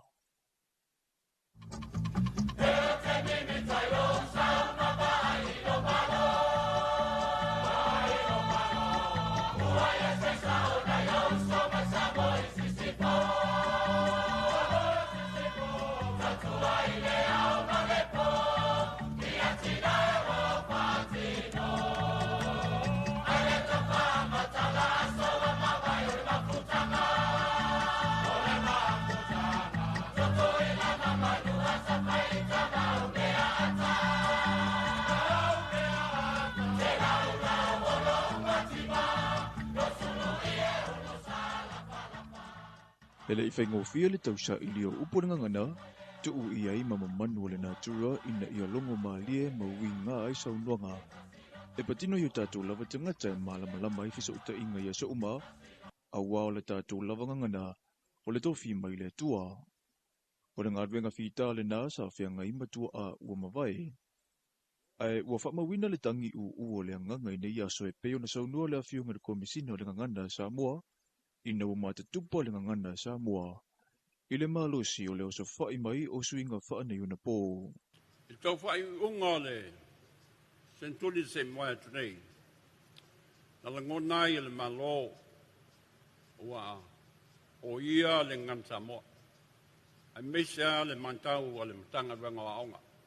O le ana tofi ai se komiti whapitoa I te whono ai le sunga le tamaa whai langi tu ngasia. Le sunga ia oka whau olo, mas komiti whapitoa. E sila le toa le tūlanga o le ngan Samoa. I la mtanga o sentuli nei. Na whanto ai ia le whantoanga le komiti lea. Matesi ai ma le tualalo le fionga le tamaenga ia tupua ia tuia tua tupua tamasese ma le masiofo. Il kabineta ma le palmene na ia sila de toa ai whawae se komisi O se whaalapu putonga e pale whengai ma le toe whaamalo sia le ngan Samoa. Ua tolu nei tausanga o whamana tuina lawa iaso o ngangana Samoa i lo tātou atunu u. E taula mua i le komisio le ngangana Samoa ma le matanga duenga wa o ngā manganu u. O le autu o le tausanga le nei. E mamana mamamala le ngangana. O opu e tāmtalai ma le ngana e tāmtalai. Iei o tātou tuatangata. Tātou nunga le pa Samoa. Iei i o tuatangata. O mantua ma la whanau o lo tāpoi mai. O tua a o whiot o mandiu o lo tāpoi mai. A whaina au. Wa whaina lato tāpoi inga mo lato waitu o lato wanganga. O matua manua le ngan Samoa. O matua manua le tō whamamau ma le tō whapaia. I te tonu Samoa i sa whainga. I nuu malalwhanga e maise kalisia. O matua manua le tāpua inga le wau sinsina. Le ngangana o loo whaalia. O matua solia, soli wā, soli utu. Wale mafu whau. Na te tala le wha mue mue i le asunga fua i tala wha leanga no upupu sa wha atino e whana wa onga. Ai ilona asurana lua na whaia i le sa o le komito tina le afiu anga wa whenga. Ma o le wha ato whala inga le komisio le ngangana Samoa. O le tina o le urua i whaia onga lea e ma nawaina atu le ola o le ngangana i aunga tupulanga. E amata mai i le iai o le pepe ilona manawa. Se i o oina whanau mai ma usu usu i ai pese wha mue ai. Ma pue maua i lawa le tamaititi upu taitasi o loo whawhanga ina ai. O le ala fo ile na o lo i le sui o tina i le komisi o le ngangana Samoa. O si mai ale mai mua i nisi o whaafia fianga a le komiti a tina a le afio anga wa whenga.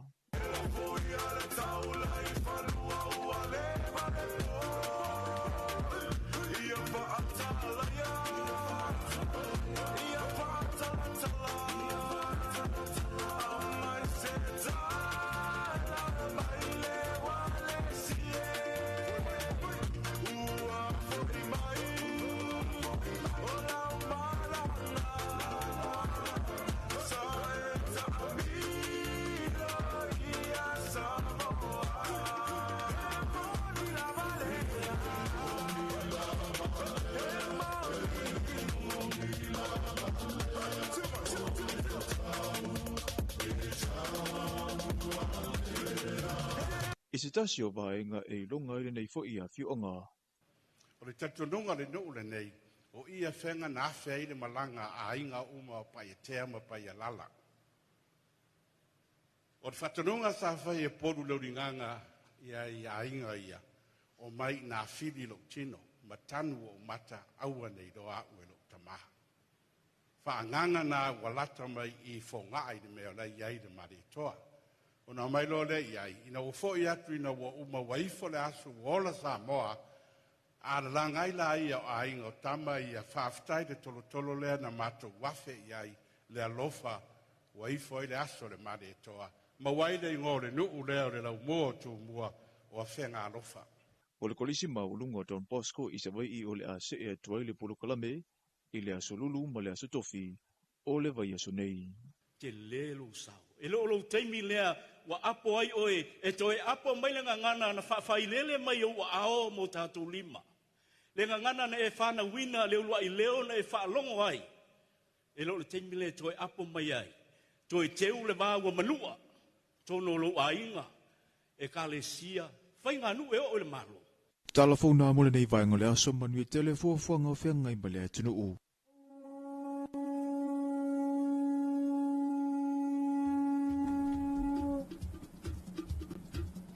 Matawini i sa kum talafoma vei whanua mole nei fu i vaenga o le tai au.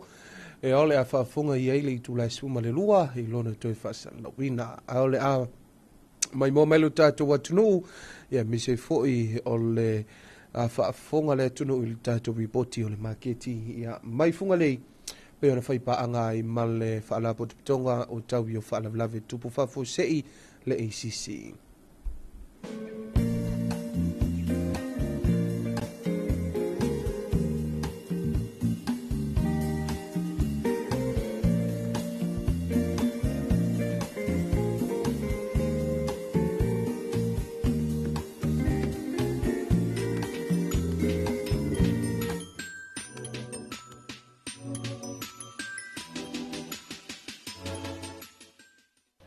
E fifia lava te whaatalofa atu mto e whawhelo i atu le whawhongafonga mai moa le tātou tunu o le nei tai au o le aso lulu nei ia o na o ngā tutonu le vai aso o le aso lona sulwalu nei o le masina ia o mati luafe lua sulmaleono.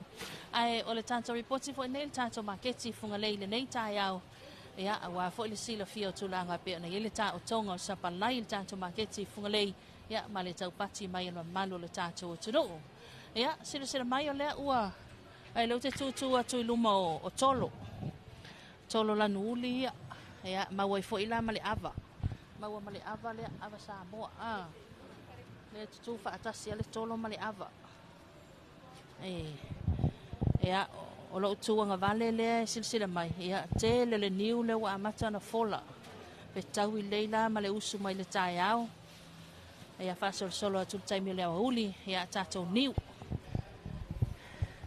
A mata tu lava le tolu ta la fa ta la lima ta la ono ta la ta le niu.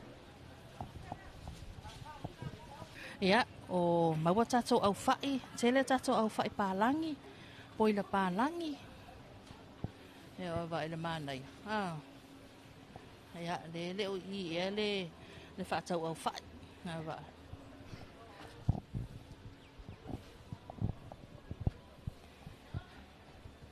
Morning, Marlon. Sorry for Manuia. Here, go out fight. Yeah, Sulutala, out fight the pito, Luma, Sulima, Leitua, Tailavatama.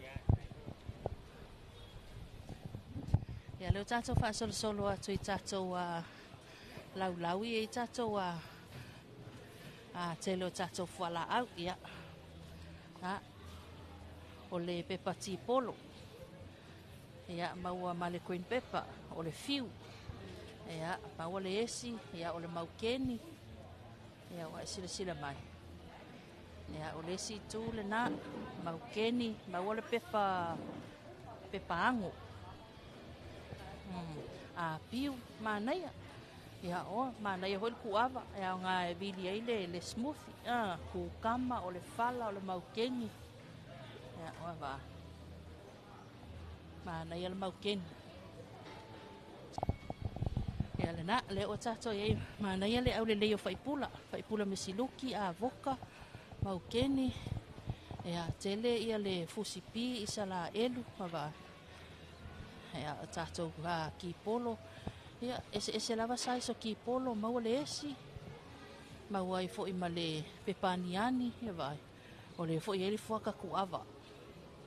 Ia o le pepa kaloki mana ia le pulo le avoka ia ngā le lei al falau al tai au ia sila mai te le nama le ano noa i le na ia o tūranga pe ona ia le tātou I tūle whaatau ai ia vaenga ia maua tātou koko maua koko malu mana ia au le lei koa mga whaapa uang po fia tau ato o le kokotina sulu tāla ia we tele le avoka o le esi o le polo feu. Ana ia le polo feu. Ma sani au na whaia ia miti voi ngā wha mafu o toi ina. Ia sila mai tele le au whai pula le misiruki. Ia ngā voi whai le poi. So le kele ar kua avari. Ia sasalapa ki polo. Tele manoanoa. Ia le na lau na sitinal na moni mama ia tele alfa ipula o le misiloki ia na mau al tala o pese fia tai au a voka ki polo lima tala ku kama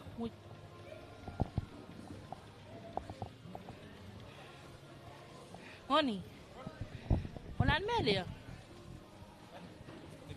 o le melo, I o le pi melo, ia ngā ku kama, maua ka pisi, fitu tā la, valu tā la, tele le tā wanga. Ia la wasa mama? Ia le maua tele malala. Tele malala. Pia le tā o tanga malala, brother? Sulima tā la, tanga malala, anaya. Tai lava.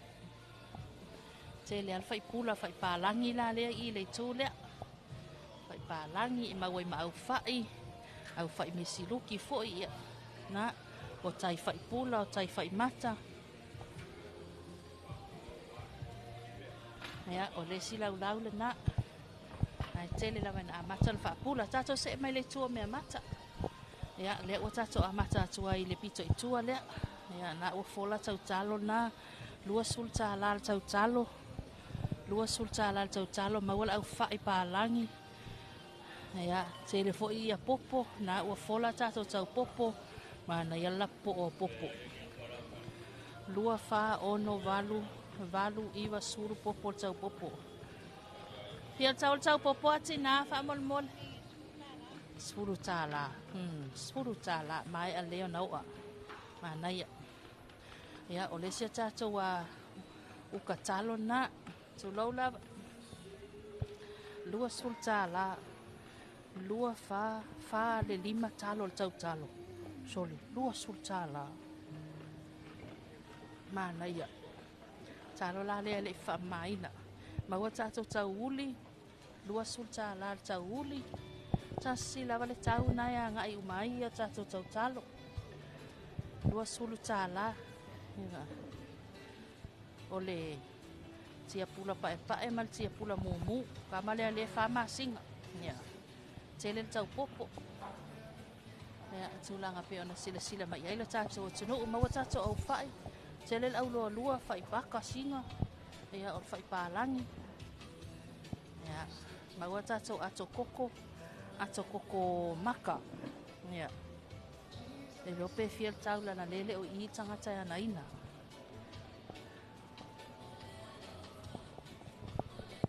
ya ma wa tato lu au morning mama ele sawe lau fatau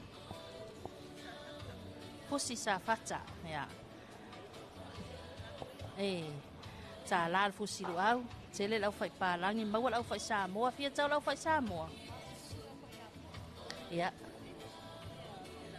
mana ya tai lava fast food lau fai la po a duas furu au fai la iti ya fa solo mai le tato ato ulu ma wa tato ato ulu I tato maketi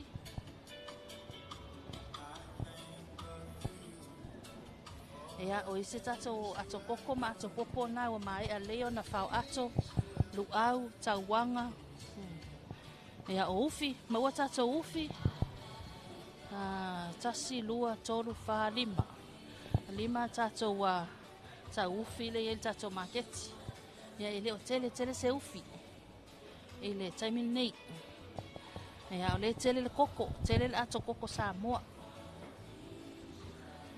ya sila mai tele le au fai tolu sulta la fa sulta la 5 sulta la ya le pipi ya la tau amata tu tolu sulu fa sulu 5 sulu lua sulta la ya le au fai misiluki na fa se fulu o isi fai na wa amata na pula anaya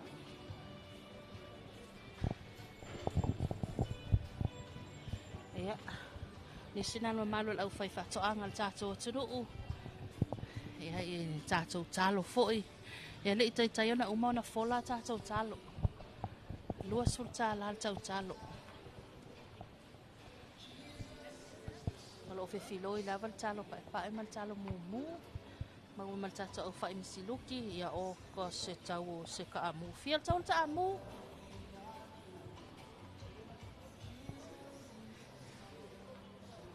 lima se fulu tamu mana ya tamu tonga 5 sulu tala ya tele le talo taila ya tato wo mai pito I fafo o lo tato marketi le tu me mata tele la fai palangi me la fai Samoa pe na mai tau watu ya sila mai lo tato tunu tato au fai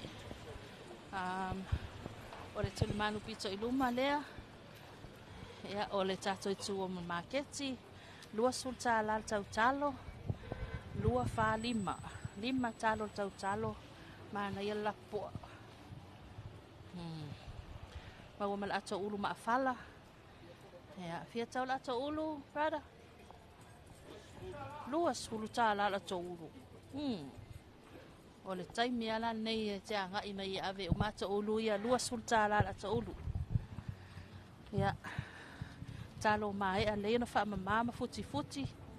Talo mumu, talo pae luas hulu tā la. Ya, o le tato kona na pito i luma. Ya, sila mai o mama le tato talo. Ya, luas sultala. Morning. Pele sa welong. Ale pata, talo le mai ale pata. Mana ya. Tai lava. Luas sultala tau talo. Luas sultala tau talo. Ya, le tau no mai le si tato ukangiu. Fai ukangiu, ma va. Ya lo fa mama le le wale fonga tang mafal tato tru. Sila mai. Tato fa solo atu le I tato koko Samoa. Se furu ta la le koko. Koko maka le le. Ya. Onisi na wa ingai lunga tato lau ia e tāpena ngā fo il mamalo le aturu. Ya awale malu o taiao ma ngā sisenga. Tele le esi. Fe lanu wai. Ya. Ma waile queen pepper polo feu. O le fiu. O le kamako. Ki polo. Oka se mana ia au le lei. Tele le avoka malti polo nei taiao ma o le pepa soko. Sulu ta ala pepa soko. Ya au le leina ili. He tau I matatou le vevela. Tele le tauanga. Ya tele le tauanga I le tatou maketi. Tatou whaasolo mai tatou maukeni. Ia mau whanu Samoa. Koko le masoa. Ya sila mai.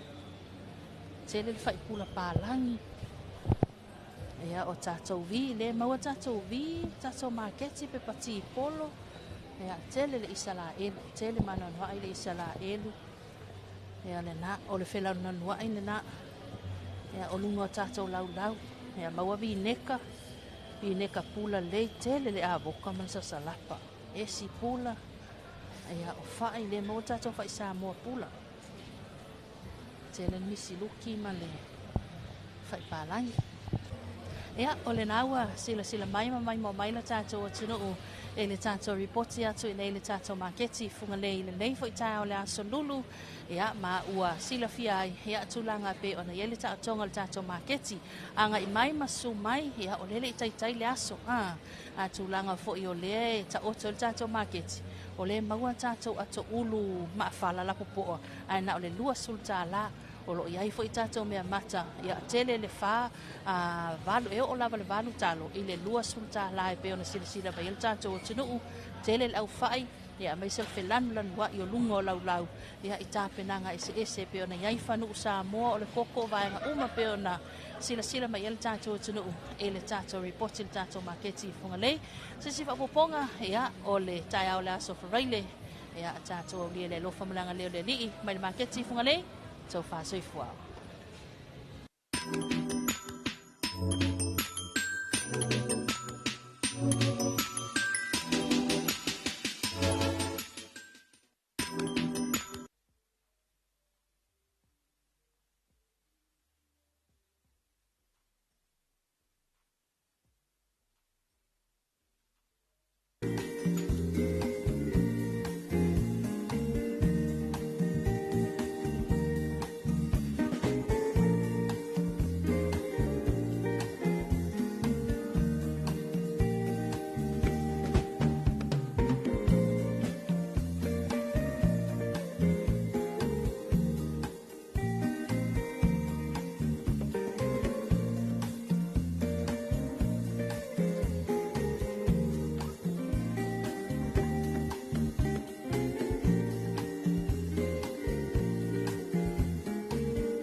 Wa mai a whaafonga le tātou wa tunu i le toea wina atu a tātou Talofou.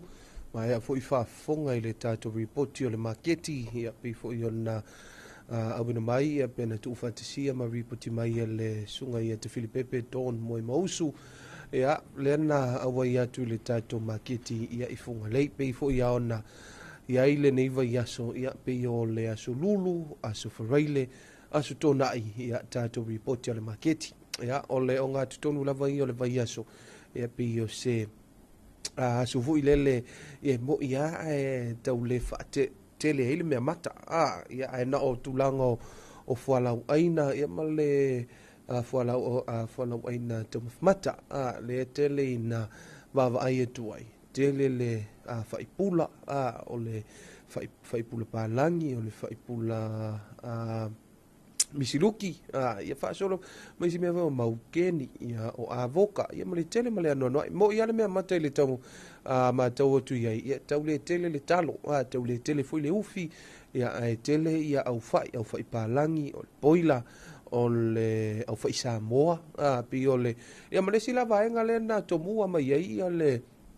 tātou report o le maketi ia leo o i le tele o le teimi o le kolo ia tolo uli ia pifo i ona au mai mana ia le mi o tolo ia tali tonu foi ia o se tau ngofie foi la e whaatawina ia le au whai whaatoanga ia ma le to tele o le au whai atina e le maketi whaamalo atu ia whaatalofa atu le fionga ia utu whaasili palolo titurama ma le tātou pulenga le tātou maketi ia me se ai ia o le au whai ngā luenga ma le pulenga le whaala potutonga o tau i o whaalaplave tupu whafose i le vaenga o ACC e whamalo le tātou atunu le usu ia i le tali tonunga ia ua to ai taunu nisi whalewhainga luenga ia o le whanau fo ia onga ia o isi fo ia la e tuli mai ia le teimi whainga luenga ia wow o ia isi wa amatanga luenga pe o whale o loa o supermarketi vaenga whapena ia o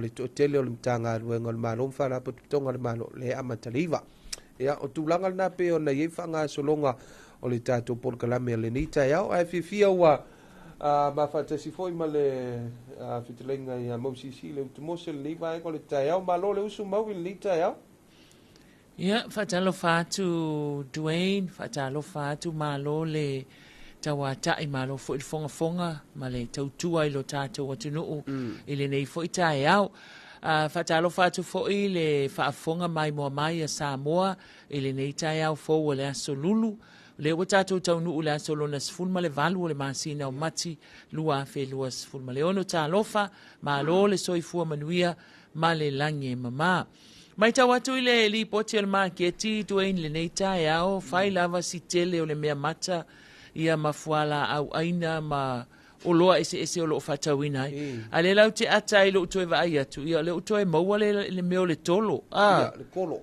Ia le kolo vo ili e masani o na ta fia ia i taimi o tuto tasi. Whamina tuina o tuto tasi aso la.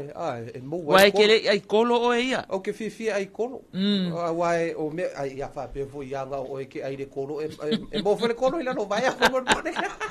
Sa tele le tolo i naso. Lalo la au i taile ele fou ele tau mata maina o sio tātou atunu ufo ia o le mea nā sa fia le whanau a onga mwhanau la iti e o mai e mata i porkalame o le tūto atasi ia ma oifo loa lai whaile whapukunga kololangu luli la wai esele lanu liuli lanu mumuma lanu mea mata ia tu inga tu vai ngai ke mai longa winga makwa e ke le iwa ai whaakasi se kolonge o ke wha kua itu ai kasi ar kolo la lo ke longa ar kolo liuli ngare pauanga ar kolo lo ke lo ar kolo les kama kiki ngala kumaia le ai ngai e fulma ko ngā kolo ia ole na o ai atu le maketi malo mo le whatalofa atu te maita ia autu ma le au whaingaluenga le maketi funga lei ia ma tango fia tātou li poti o le nei tae au ia ai o le vai aso le nei o le tātou le aso lo na tolu ia ai le taitai ngalo le aso le sa tātou ia i umai le whainga o le o le nofo po le whaafotutupu, whaafotu o le vaali ia a le atui sinave maulo mo tua Christopher Luxon o New Zealand. E se le matango fia o le porkalame, le na toe taliu i le aso ana nafi. Wa ana nafi le na alu na usu wai i leva ula, kolisi leva ula wesile. Ia nasa faileta alonga la utoe ole o New Zealand ma avele le lat le ipo al pale mia New Zealand ina o malolo ile awal kolisi o wesile. Ia ai ole vai aso fore nei o nei lai a mata i pokala me sala fai le vai aso ngangana le malanga toi fore kila fionga komisina le sunga ile ya Reverend Vaiao ma le komisi ya fa pe fo ile komiti o le tapenanga o le vai aso ngangana ia o nei la mata ya o le fai ai o i Don Bosco i salonga ia ona toi taliu mai loa lea tapunia loa ia ile aso Farele, le aso Farele le tapunia loa ia le vai aso le ngangana le whaata waina. Ilona sini au tu e mamala, mamamana le ngangana. Wa fai mai le mau a le afionga ia ai ono le a whanafi, le la au na fausia. Ia, le aise ngangana, ua pole nu, ia o le tūlangana ia le whaata waina o le tātou ngangana Samoa. Hau lea fo isa uwa ai atu o whaata amilo mai le pepa mai o ile komisio ngā luenga.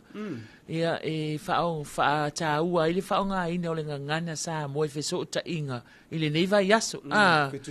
Ia luna winga a whai e te e-maili e whao ngā lava le tātou ngangana Samoa. Whai mai au nei to e no winga la whapea mai au to e whao ngā ina se ngangana Peretania se i whaata ua le tātou ngangana. Wa o le tātou tofi. Ioi. E whai mai le mau o le ngangana o le tātou tofi lea mai le atua. Ia, mori. A wai pe o le vai aso nei o le ngangana lea e whamaluina. Ia, ma wa whaftai fo i lea wanga ia tun mo tele se la whai. E whapena fo le tausanga le na tuana ia tu nei. Le fo ina pia na te tala i se la whai. Ia e whai uma i nei. Ia tūlanga lava na ia e le tala fo i le o le mele le mo upolo. Ia e le fo mo sa la whai. Le o fo ia le vai aso le ngangana. Ia, ma o le fo ina ta ua tātou talafo. Le vai aso le ngangana le nei. Ia, ma au mai e fo inisi o fatufatunga ia matulanga fo i pesi fale anga nua nisi o nu mafio anga pe o nei el fafifi anga fo i le sangone. Le na fafifi ai fo i le whamana tuina o le fua tutuila. O le fua Amerika Samoa. Ia pe o tūlanga na. Ia malesi fo i mea tele na mana i e fo i le neiva i aso le ngangana. Ia o le fo i e tele na whalawiloa ina e le tātou wala leo. I lana pokalame fo i le lea wauli le i tūlao le au matutua. Le ia il tātou pokalame fo i lea au ina tuai i tātou pese whaleanga nu o palolo mua. Awa o palolo mua le si pokalame mau i la ua ia mori mau. O se tupu langa tala vau. O le oa i o le ngangana le whaonga ina e au tustala. A meisia isi tala vo i e pe ilao le fai mai fo i ua poto. O isi na o tala. O si ana tata. Pe o isi na e ke whalongo i le singa ngana na whaatustala. O e ka kere i whalongo ia. O le mana ia fo i o le napol kalame sa le sa whaatautai e le tofa apulu. I le na fo i vai taua o ngalue i nei le siufonga o Samoa le tuaipi. Ane mana ia tu sa oni tala fatu, tala pupu tala fatu fa Samoa, e fatu mai i mafau faunga o lo tātou watu nuu. Ai ese le oa ia e sa oai oe tuai, o le oa ia o le tātou watu nuu i le matamao a inga i le tātou ngangana. Ia. E wha fonga fo ila le ngangana tu la fale. Ese fo le ngangana wha fale upolu la tau via. O le ngangana la na pe e tau mau tua le ngangana na. I upu ma mo meo ala ngā upu. Ia ma mea e mafua uma mai. I mea na tutupu. Tu sa le ai tau fia ia i to tonu tatou wanga nuu. Ia ma le tatou wha Samoa matulanga umai pe ona e taua. Ia. Ai talusia ia manuia le neiva yaso le whamina tuina ma le whaata waina o le tātou ngangana. Wa tasina vaenga lo ufesili ai fo ile polkalame o ile ato e whewa ilia. Ile sunga ya Reverend Vaiao. Ia ai ta ua ili ko inga mea fo ile le taimi ne ua pe ua mix le ngangana ma pe ua avel wha mua le tele o mātua ua whena nui ia lātou whānau. Ona o le ua tele a unga wa o linga ngana Peritania taimini nei. E pe o aso la pe e mo ia lei ia tātou wa onga ia ai e pe o le ngana Samoa e whaataua ma whaonga e whai ia onga a taimini nei. Yo tele a onga me se a ia private schools. Wa tele ai ki liva lātou wa onga i le ngana Peritania mo whanau la iti. Ia tasi na vaenga sa o fo i le saunoanga le komisina. Ia ina mole me o le whaataua pea le awa o ina o whanau i le tātou ngangana mua po le tātou ngangana Samoa. Ia o mea na tupu neva i aso whareile la, ia tāpu ni ai. A o le aso fo i le nei le ai a mata whaanga solo ai nei le tāo le valu. Ia tatala i mo mea o polling booths fo i e po no fuanga i whai le pālota. Mo le filifili ina o sui o le sui o le mafuelingo o le komiti fo ilea mo me o talo sanga to ilo po le board of appeal a le komisi o ngaluenga malo ioi sa le ei sui awa uma ona filifili ina e avela e fai ele palota o neila le tate ma le maota le malo le official pisa si le fata unu uai ia fa pe fo yo nanga ia tuai ia le vaenga o telefon mo le kava pueina mai o le fo i vaenga ta ua o nga luenga le komisi ia ila ia sui o le komiti o le toiloilo komiti toiloilo ia po le board of appeal tan sanga toiloilo Ia, o le na tūlanga o le tau mātau atu foi. O voting booth sia iai, ia pi o na awina mai e le tātou vaenga e pūlea tangata whinga ruenga le malo po le komisi. Ia, o upolu nei, ia o inai le mauta le malo i matangi ala lua, ia po ele fau e mata mai le valu, tāpuni ali tu lai tolu, ia o le mauta o le tui atua tupota msisi efi building, ia i le foloa pito i lalo, a matafui ona tatala le valu, ia tāpunia le itu lai tonu. Ia, ma o le moteli sa la faina o le tasi le tātou polling booth, ia po le tātou vaenga le fai ele pālota, o ina le sa la fai public library, ia po le fantusi sa le longa, ia matamai lai le itu lai valu, ai tāpunia le itu lai se fulu tasi, Au nei la tapuni ele tolu. Au nei upolu e tapuni ele tolu. Ia ole nisi na vaenga. Ia ai tolu i la tolu ia. Le a fai ele fa le filfilinga ia ole sunga ia David Saumani Kata. Mai le mtanga luenga o famsinonga. Ia mamtau putau famsinonga. Ole tamaita ia Tovale Filippo. Mai le mtanga luenga o fala putonga tuma onte le malo. Ia fatasi male sunga ia e te naunga tanielu toi moana mai le ofisa o le pule whatonu o le tolu le nā ia po tolu sui tau vale nā le ale a whai e le whainga whilwhilinga ea o le komiti ea o le vaenga fwoi lea pe on ta ua o talo sanga toi ilo ilo pe on ta ua sunga ia mau tātou talo sia ia o se vaenga ta ua fwoi lea fwoi pito la au pe ona fala bilo mai ele vaenga o le komisi e pulea ia tangata whainga luenga le tātou malo. Ia tātou palo tale ia e whaatino la vai tātou awa o lātou fo ia o sui o matanga luenga o le au whainga luenga le malo. E le ini campaign fo ia e whai e maua i se tupe. Alo la tua fai lau palo ta e toi foi mai. Ke se si wo se fa pe ayo se mo we se la pe ai fa pe. Ui ola ya lu kengera ma ko ngur sui kau vala. Ke foi se fa pe e un valor palo ka le amor ka se la uri mas ku. Le ai ese me ava por mole. Ole vai o me ana lo tupu lo tato wa tunu u ile nei vai yaso. Ia ole afi foi ana nei ia ole sauninga lo tu fo ia ole fanga solo la valtato malo ia mai vaenga ma oti ese o nā neila ta ia i le matanga luenga o whaatoanga ia ma le whaalapotonga suenga vo ia whaasa ia nisi le Ross la tō ia ta ia tato sa ni ngā lotu le awhiawhia nani i le maota ta talo i vaia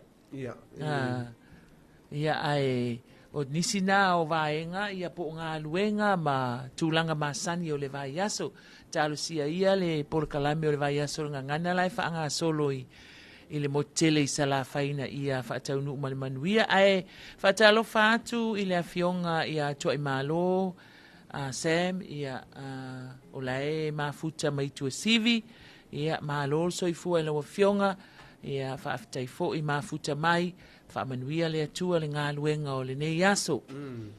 Whaatalofa atu i niso le malo le atu no o nai mafuta mai lunga le tātou Facebook page. Whaatalofa atu i Mary Avito ia o le sunga i Lita Mitchell. Ia talofa and good morning from Samatau. O ia o le o niso le malo le atu no le mafuta mai ma whaalonglongo mai foi ia misi ai.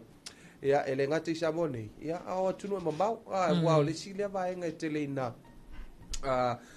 mana ia foi tatu por kalame ia ole awina atu ia tunu mamau ole foi no tau matau atu mau i lunga o penga te whailangi le tatu vaenga foi le ole Samsert le ile la tau vanga le pia le fatino le temi nei ia ole vaenga foi le ole fa o se tulanga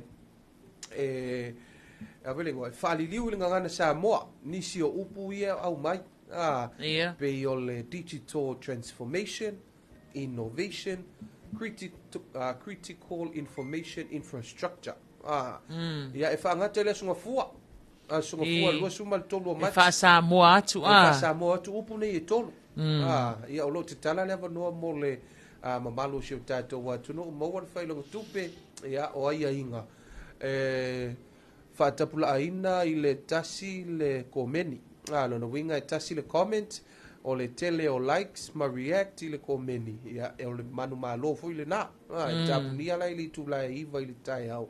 O le asunga fua. Le asunga fua le aso fo. Aso fo. Le aso lua sfulu tolu o mati lua fe lua sfulu ono. Le fionga i avui ma le tatou vaenga le Samsert. O se fiso soani fo i he. Ia po le hafu se fasa moa le tatou atunu. Ia i upu nei. Digital transformation, innovation, critical information infrastructure. Le wal tu langa le wa yela langi. Wa digitalize uma mea uma. Wa sa le sko inga le si malisi no bako yela langi le wa yenga le kano i lunga ma le kano i la. E sa oi no. O le langi o le kiko. Ka ulo fa ali liu fa sa mo ka ma sele digital o le kiko. Sa oi lo le silo makuanga. Le silo makuanga sa mai fafo le vanga lu fafo ngo foi. Lo ka ngoanga e fa mai. O le matu pala. E wale utatu ele vai aso ngana. E o ka ke ia fa mai. Mai ia. O mea nga ma kofi nga wa ya ma kuangange ma. Wala o le mea le o le suafa nga le nga ave ya la ko ku pala nga. Ele ko o le ku pala nga o le ku pala misi ama le maku pala ai o so le ku pala ko kiki au fai anga o se sila va lo e boka fai aku ia o fe nga mai el ko lori la pala o ka o fo aku po fe ave ele o ka pala si o lo makua ai ale fai so o mai ia o mea nga makofi nga wa ya langa ele o la ko we nga suafa o mea nga va ko el makoko inga ya so la ko ku pala o va pero ui ai se loli ku pala la pala io e fa ua nga ngana ia nga ngana te o se ke ua e maaluloa e ngalo ia o e fesili io e fesili po sa o tala le fai ke ise si woku i le pala